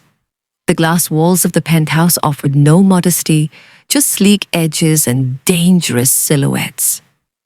Aaryan Khanna cut through the pool like a predator, graceful, powerful, and devastating in nothing but black swimming trunks clinging to his sculpted frame. Each stroke was calculated, his wet hair slicked back, droplets trailing down his sharp jaw, his broad shoulders rising and falling, like tides of restrained desire. Meher stood at her bedroom window. She didn't mean to look, truly, but her eyes betrayed her. The sheer curtain swayed, and there he was, emerging from the pool, water cascading down every inch of his chiseled body. His abs glistened under the moonlight, and the defined lines of his chest flexed with every step he took. He reached for the robe, slung lazily by the lounger, and wrapped it low around his waist, with the ease of a man who knew exactly what he was doing.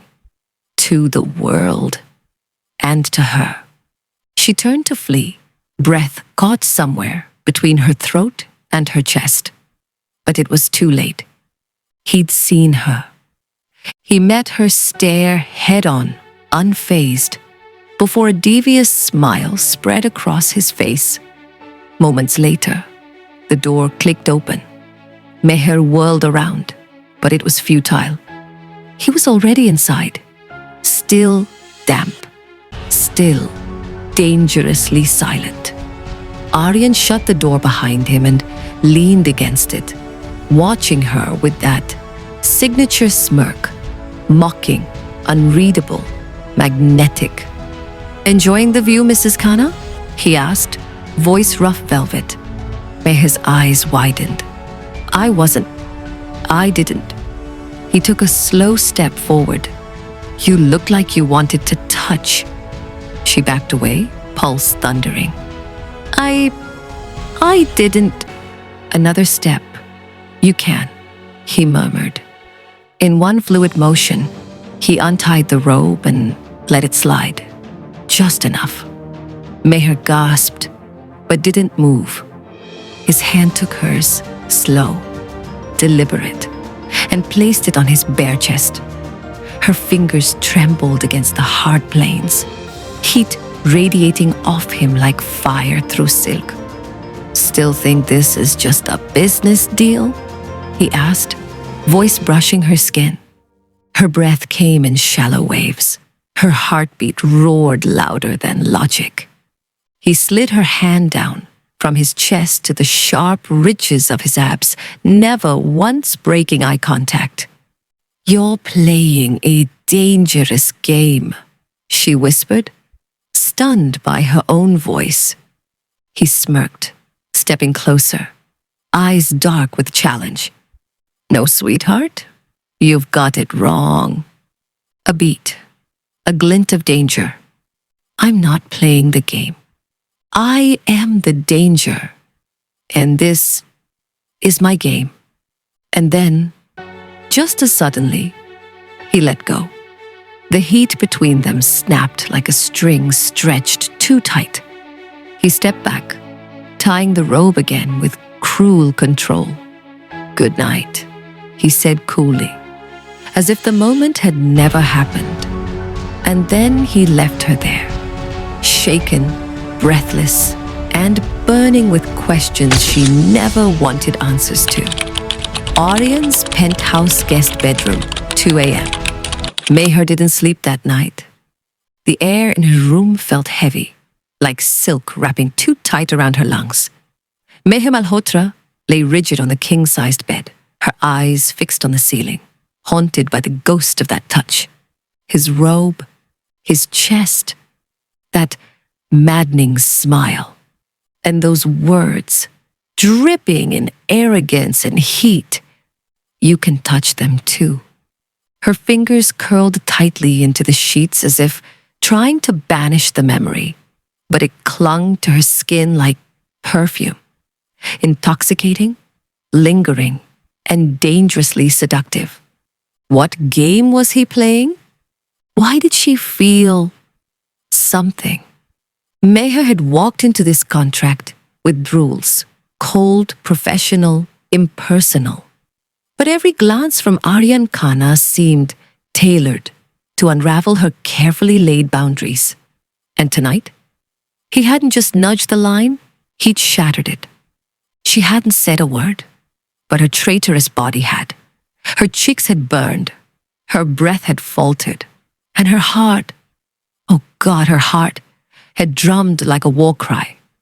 Was it lust? No, maybe. She didn't know. And the worst part? He knew exactly what he was doing. That's what unnerved her the most. 2 floors above, in the silent shadows of his private study, Aaryan poured himself a glass of scotch, swirling the amber liquid in the crystal tumbler as the city lights blinked beneath him. He hadn't meant to walk in on her, but the way her eyes had widened when she saw him, wet, bare, unapologetic, had been electrifying, and she'd stared. Sweet little Meher Malhotra, the curator, with fire in her eyes and ice in her tone. But she'd looked at him like a woman, hungry, shaken, curious. Aaryan downed the drink in one motion and let the fire course through his chest. She was trying so hard to stay unaffected, to play the professional, to pretend their marriage was nothing more than ink on paper. But that moment tonight, it had cracked her. He saw it. And now, he wanted more. Khanna headquarters, 3 p.m. The gallery basked in a golden hue as Mumbai's elite swirled through curated chaos, champagne in hand, words dipped in entitlement, art spoken of like conquest. Meher stood beneath a towering canvas titled The Weight of Stillness. She wore a slate-gray sari that sculpted her like a statue of control. Every pleat intentional, every glance practiced. But beneath that calm curation, her mind spun on a different canvas. The night in the penthouse. A night that fractured something. And then, a voice, smooth as poured ink. You look like a secret someone painted and forgot to frame. She turned. Adrian Narang. Adrian Narang was the UK-based billionaire venture capitalist, art world icon, provocateur. A man whose patronage could resurrect a forgotten artist or ruin a legacy. His arrogance was magnetic, his charm disarming. But behind the flashbulbs and Forbes covers, Adrian was one of the very few people Meher trusted. He was a remnant of her art school days, when life wasn't about power and reputation, but canvas and chaos. A real friend in an unreal world. Still a flatterer, I see, Meher replied, lips arching, just enough to stay polite. He leaned closer, eyes flicking across her neckline without shame. Still as stunning as Florence in October. How is it no one's claimed you yet? Her body stiffened, where Aaryan Khanna stood, still as shadow, watching her with the quiet intensity of a predator who never needed to chase. Clad in an all-black suit, drink untouched, posture casual yet razor-sharp, Aaryan looked like he belonged in a darker realm than this. Untouchable, unreadable, but undoubtedly listening. Adrian's voice dropped, smooth as silk. I heard you've joined Khanna Group. Smart, but tell me, darling, did you come with the money or the man? Before Meher could bite back, Aaryan appeared. Quietly, deadly. His tone was velvet, but the storm beneath it was palpable. Adrian, a smile. Cool, practiced. I believe this installation is titled Irrelevance in Decay. Very fitting company. Adrian chuckled, uneasy now. Always poetic, Khanna. I was just admiring Meher's eye for detail. Well, I see plenty of opportunity to do so in the coming 2 weeks that I'm here now. Oh, I'm sure you were, until just a few minutes back, said Aaryan dryly. His gaze flicked to Meher's face. She held his stare. Her heart stuttered. Coincidentally, Meher, he said calmly, the Delhi project needs immediate supervision. You leave in 2 days. Heck light. It wasn't a request. Before she could protest, he was gone, fading back into the crowd with a grace that left a chill. Astra Project Announcement. Gala, Khanna HQ Rooftop, 8:30 p.m. The rooftop of Khanna HQ shimmered under the velvet night, transformed into a starlit dreamscape for the Astra Project launch. Guests floated between waiters with champagne trays and dazzling holographic installations of the upcoming site. The city's elite, architects, designers, venture capitalists, were all here, but none shone brighter than the man behind the vision, Aaryan Khanna. Meher stood at the display center, clipboard in hand, hair swept into a low knot, her emerald silk gown trailing with elegance. Calm, composed, at least on the outside. Then came the hush. Tanya Oberoi had arrived.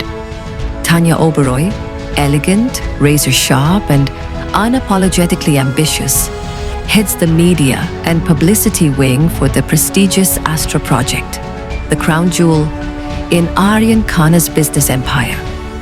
As the strategic architect behind every headline, press release, and public perception, Tanya ensures the spotlight always burns exactly where it should. But her connection to Aaryan runs deeper than professional ties. Once his childhood sweetheart and briefly his first love, Tanya now walks the tightrope between friendship and unresolved desire. She plays the poised confidant, the woman who knows his every trigger and silence. But behind that calculated grace is a singular, unyielding motive: to win him back. The woman was radiant, draped in a molten gold sari, stilettos clicking like punctuation marks on the granite floor. She didn't scan the room. She didn't need to. Her gaze made a beeline to him. Aaryan. Meher's eyes followed. Tanya's face looked familiar. And with a sudden jolt, she blurted, "Wait a minute. Isn't she the woman talking to Aaryan at Elysium?" Meher's gaze shifted to Aaryan. There he stood near the glass edge, all-black suit absorbing the city's glow. His expression unreadable until Tanya reached him, and he smiled. Something inside Meher shifted. Wait, did he just smile? Her fingers curled tighter around the clipboard. He can smile? Not the practiced, polite one he wore for boardrooms. No, this was something else. Open, familiar, a curve that softened his otherwise merciless jawline. He never smiled like that with me. Not once. Aaryan said something low. Tanya laughed. Her fingers trailed casually along his sleeve. Meher couldn't hear the words, but the intimacy was loud. She turned away, pretended to check the schedule on her tablet. Blurred pixels, blurred breath. But when she looked back, Tanya's hand was now resting lightly on his chest. And Aaryan didn't move, didn't stop her. Meher's throat tightened. Of course. She's the kind of woman he smiles for. As if on cue, Aaryan's gaze swept the room and landed squarely on her. Meher froze. His eyes held hers for just a beat. No explanation, no apology. And then he smiled again. This time, a calculated smile, cold at the corners, sharp with knowledge. It wasn't kindness. It was a test. She looked away first, again, and he knew it.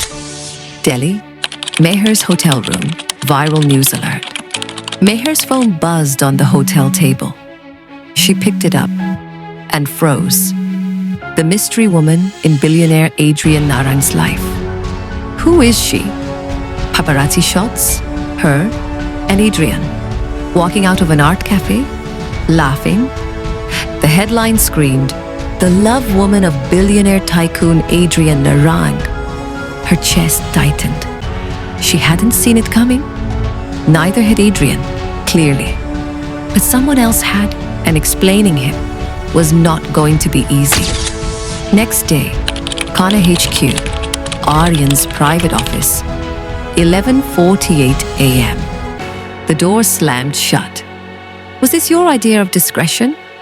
Aaryan's voice was low, deadly. Meher turned, arms folded. "You saw the news." "Oh, I did." "Nice touch," Aaryan drawled, holding up his phone. The screen still showed the headline, "The Love Woman." His voice was silk wrapped around steel. "Clever branding. Tell me, was that part of the Corvus pitch too?" Meher folded her arms, her tone clipped. "It was a misfire. The paparazzi caught us, that's all." His laugh was low, dangerous, more cut than chuckle. "You called him Meher? Out of every man in your shiny little contact book, you remembered Adrian Narang." She met his gaze, cool fire in her eyes. "I needed his expertise for the Corvus installation. You don't get to know everything, Aaryan." He stepped closer, the air thickening between them. "No?" His voice dropped, razor sharp. "Because right now the world sees you as Adrian Narang's latest love conquest." A pause. Then he smirked, jaw clenched. "Should it bother me?" He leaned in, his breath brushing her cheek. "Because frankly, Meher, this whole story..." His eyes glittered and jaws tightened with irritation. "It's breathtakingly interesting. Riveting, really, not a single beat worth missing. The room pulsed with a thick, accusing silence. Before either could speak, Tanya entered. She halted. The tension hit her like perfume, intoxicating and sharp. "I saw the article," Tanya said slowly, her voice unusually soft. Her eyes scanned Meher with veiled amusement. "So you're the one in the news, and in Adrian's dreams these days." She smiled, slow and cat-like. Aaryan's voice snapped. "Tanya, do you even know how to knock?" Tanya raised a brow. "I've never seen you so affected by an employee's personal life before, Aaryan." Aaryan straightened, slipping the mask back on. "She's more than an employee," he said, too fast. Tanya blinked. "Oh?" Meher stepped in sharply. He meant, "I'm part of the core launch team. That's all." Tanya smiled, gracious but unconvinced. "Of course." A long pause. "I just thought I should check," Tanya added, turning to Aaryan, "because I've known you a long time, and I've never seen you this human." She brushed her fingers across his hands deliberately, lightly, teasing. Then with a whisper of a smile, "Once you're done, you know where to find me." She turned and left. Her heels clicked away like closing brackets on unfinished sentences. When she was gone, silence returned, like a reopened wound. Meher didn't blink. She looked at Aaryan, voice dipped in steel and salt. "Well, that looked like a trailer in the making, the love awakening." She gave a bitter laugh. "Forget it." She lifted her chin, unapologetically defiant.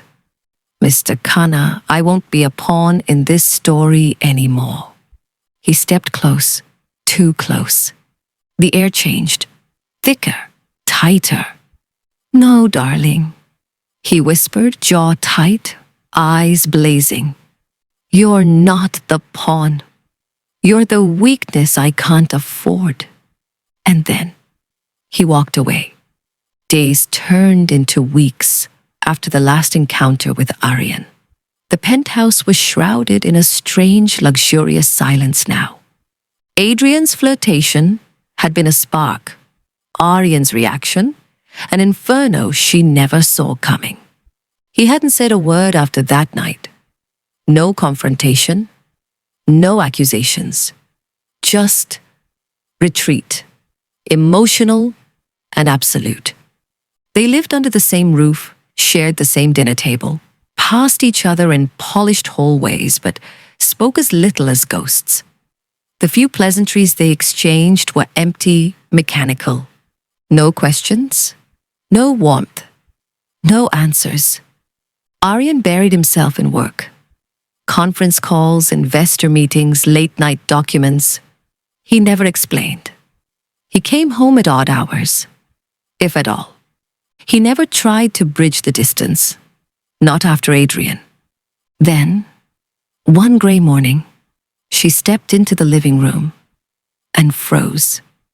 A sealed ivory envelope sat alone on the console table.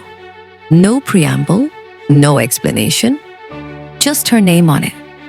Meher. The handwriting was unmistakable. Sharp, precise, masculine. Her chest tightened as she opened it. "Meher, I'll be leaving for Florida tonight. Business expansion. It'll take a month, maybe longer. I trust you'll manage just fine. Okay? No pleasantries, no emotions, no hint of anything unsaid. Just like him." And yet, her fingers gripped the letter tighter. A month? She didn't know why it felt like someone had quietly pulled the floor from beneath her. She tried to dismiss the ache, told herself it was freedom, space, but something twisted inside her. Something heavy. Something lonely. She lay on the bed, staring at the ceiling. She tossed once, then again. The silence felt heavier now, crushing. 3 weeks had passed. Not a word, not a message, not even a 4-worded email. Aryan Khanna had ghosted Meher completely, professionally and personally. His absence was surgical, silent, brutal. She buried herself in work, sleepless presentations, back-to-back meetings. But the silence rang louder than any conference room buzz. Until Florida called again. The grand launch of Project Astra, the Miami Expo, the international debut. Meher was to join the delegation, and she knew. This was her chance. The Grand Orchid, Miami, 3:45 p.m. Meher arrived a week before the expo. She wore a slate gray satin dress, her eyes sharp, her hair in waves, a balance of elegance and strategy. As she stepped into the boardroom for the final pre-launch briefing, the air shifted. He was there, Aaryan, standing by the projector, sleeves rolled up, voice calm, briefing the core team. Their eyes met. A flicker. His jaw clenched, just for a second. Then he looked away. "You're late," he said, eyes now fixed on the screen. "Take a seat. We're almost done." Like she was just another consultant flown in. But she noticed something else. The tension on his face, barely visible. A shadow under his composure. Later that evening, it erupted. Expo Hall, Astra launch stage. The launch setup was spectacular. Mid-century architecture fused with digital brilliance. And right in the center was to be the signature interactive art installation by renowned European artist Julian Corvus, a visual interpretation of the fire veil. Except it wasn't there. The pedestal stood empty. Security scrambled. Staff whispered, the centerpiece was missing. Aaryan's voice, though cold, carried a steel blade under every syllable. Track every shipment, call Julian's curator in Paris. Find the CCTV logs from the cargo dock.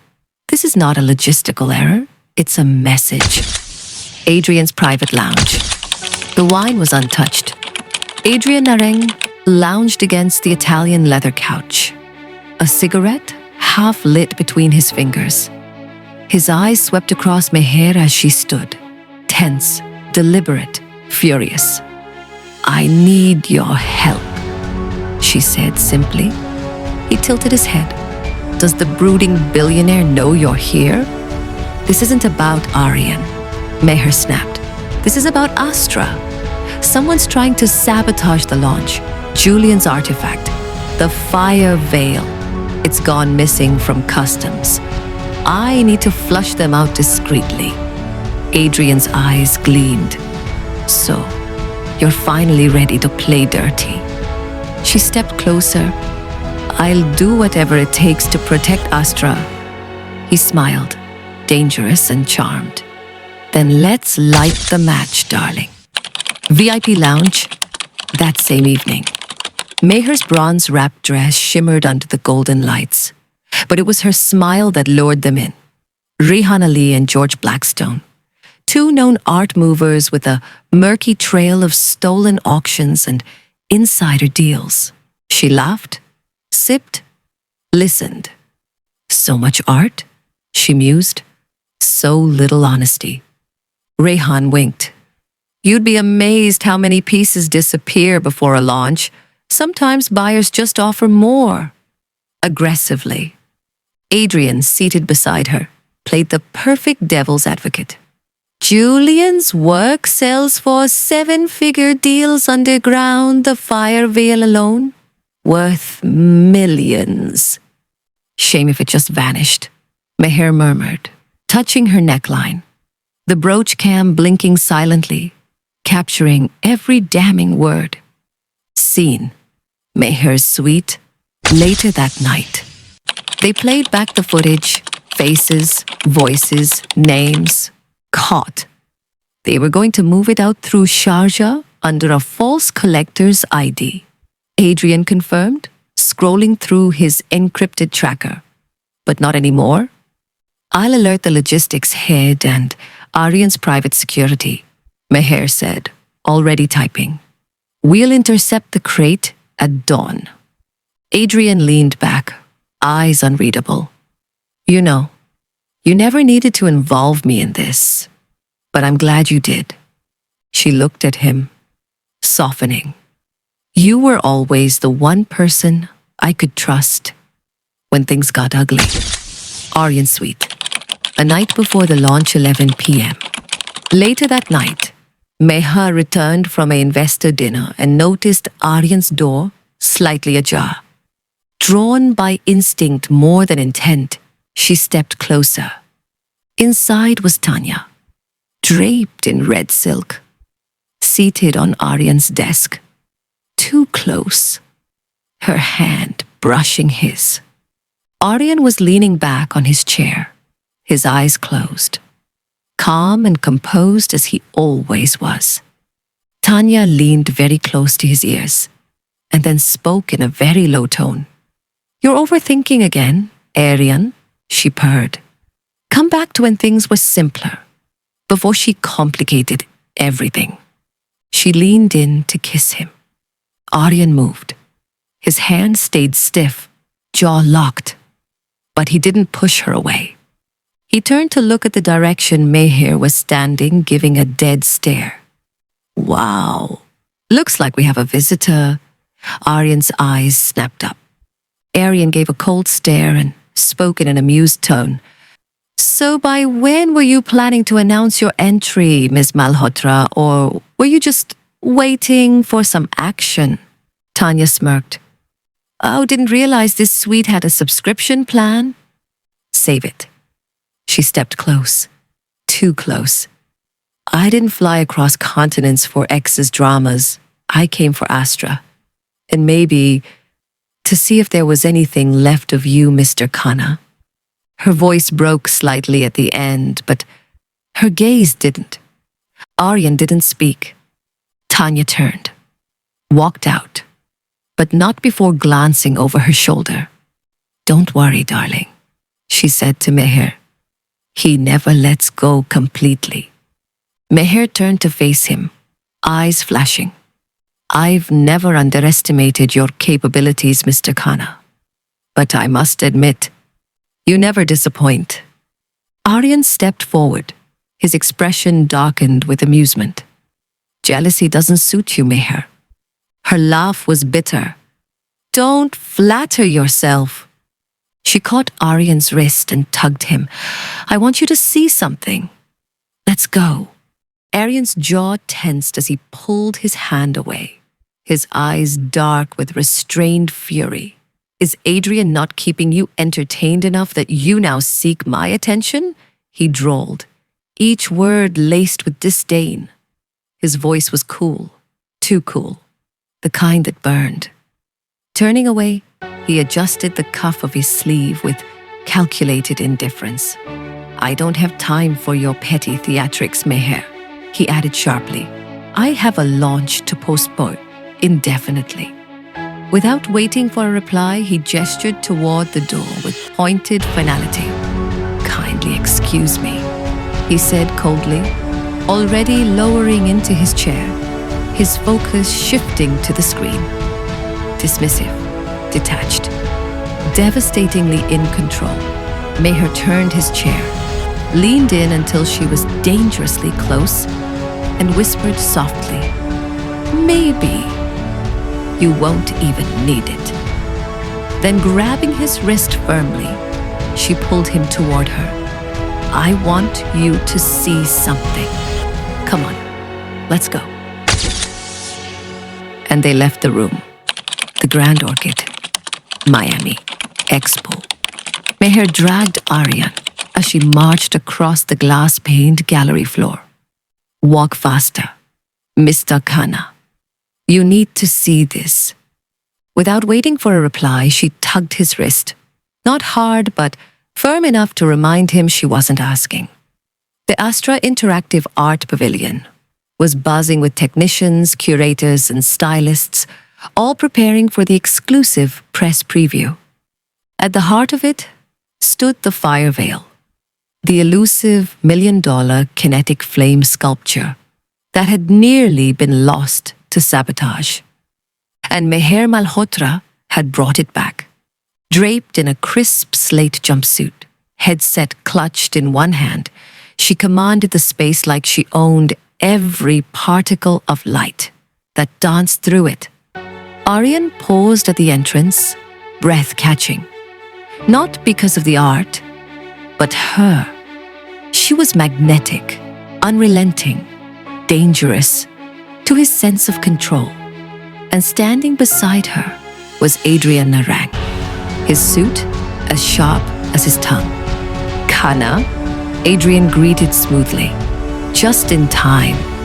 Aaryan's jaw flexed. Narang. Adrian gestured toward the fiery structure where Meher was deep in instructions to the lighting team. She saved it. Traced the sabotage, exposed Rehan, and got this baby back on a jet before anyone could blink. Aaryan didn't answer. Adrian's voice softened, eyes narrowing with respect.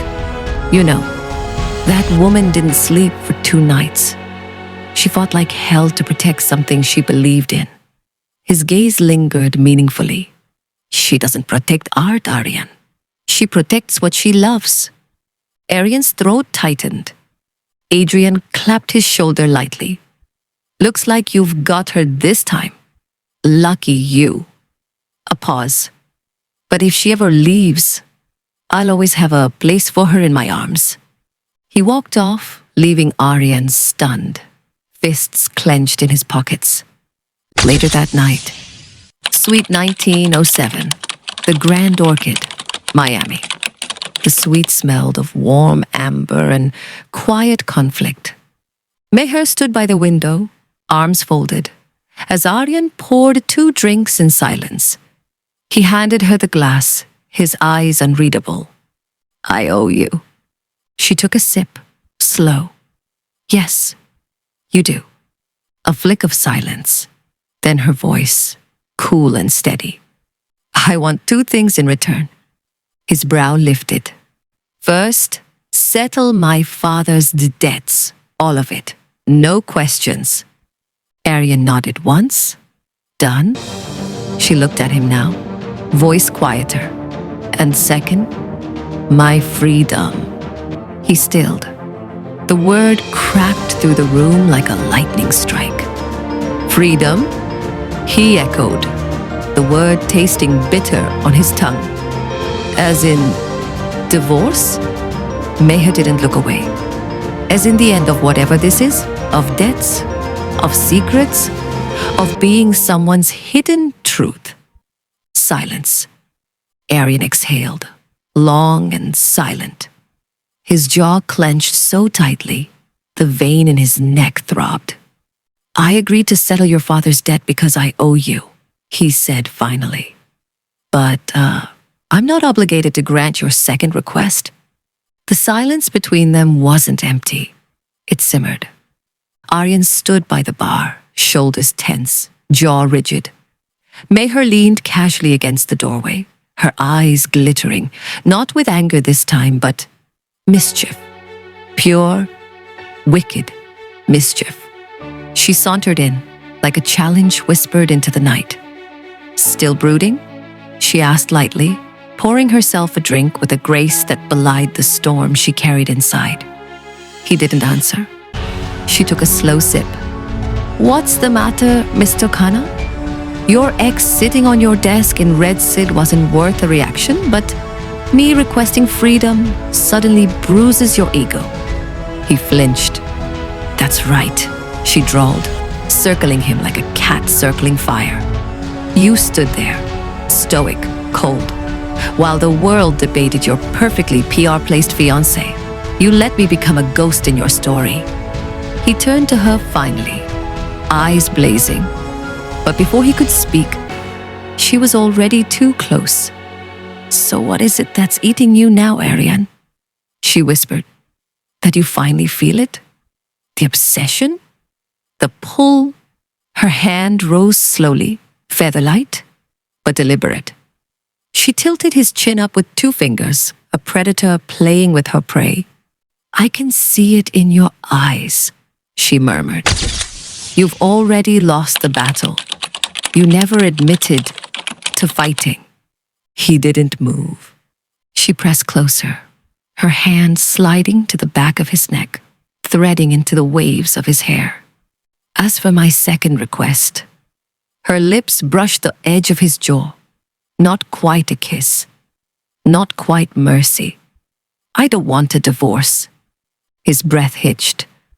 "I want the freedom to love you wherever I want, whenever I want.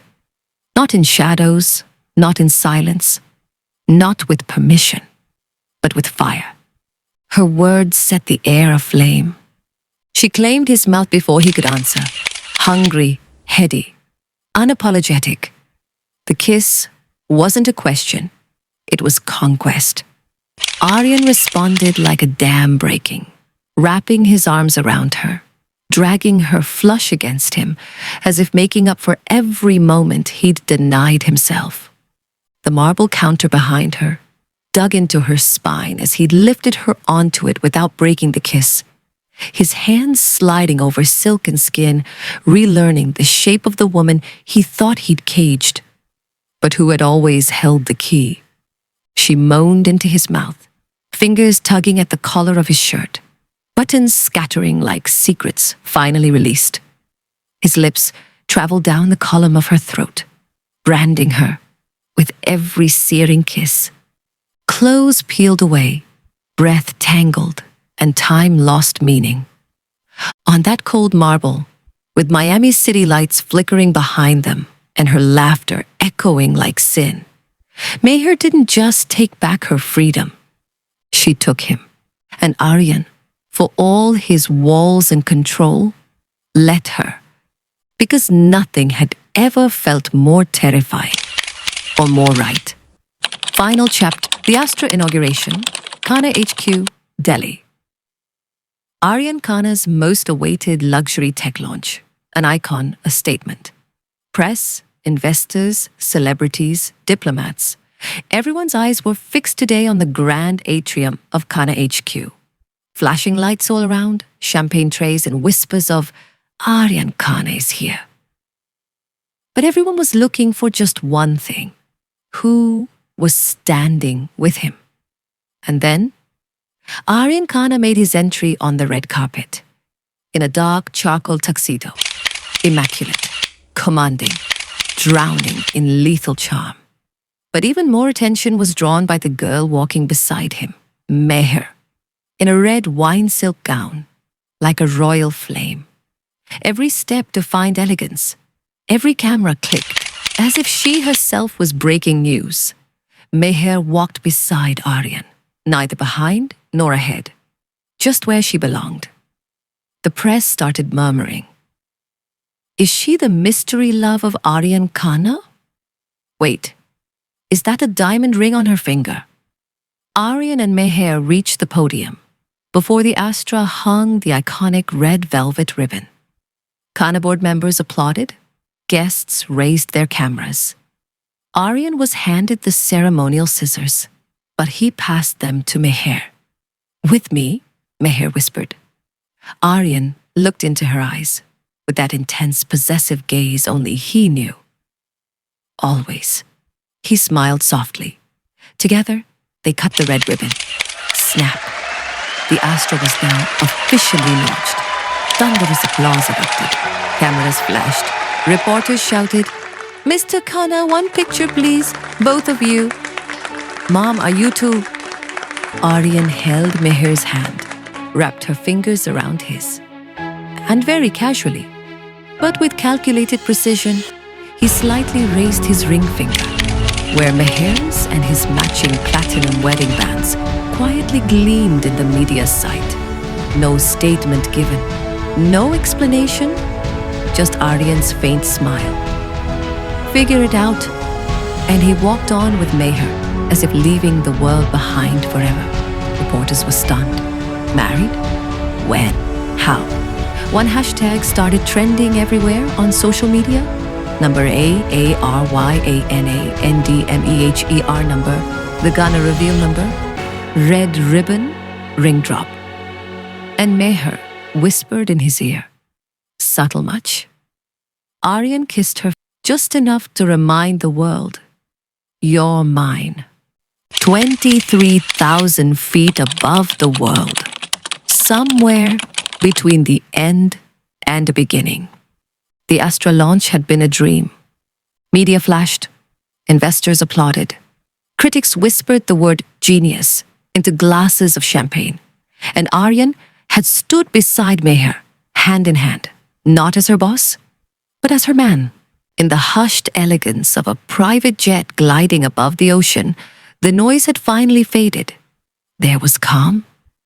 There was truth. And the world? It had been left far behind. Now, it was just the two of them and their sky.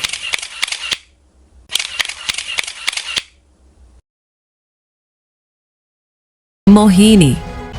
Harshavardhan stilled, his gaze locked onto her, a smirk tugging at his lips, even as his heart thumped. His voice dipped low, molten with amusement. Looks like Mohini has missed me after all. Her breath hitched, her lips parting in shock. I wasn't, she faltered, unable to summon words. He leaned closer, his arms sliding around her waist beneath the water, trapping her against him. His eyes burned with unspoken challenge. You slip into my chambers till there it's acceptable. You kissed me, I let it pass too. But now into my bath? And yet you expect me to believe you came only to hide? His lips curved, dangerous and teasing. Tell me, Mohini, how many nights did it take for you to plan this out? Her throat tightened.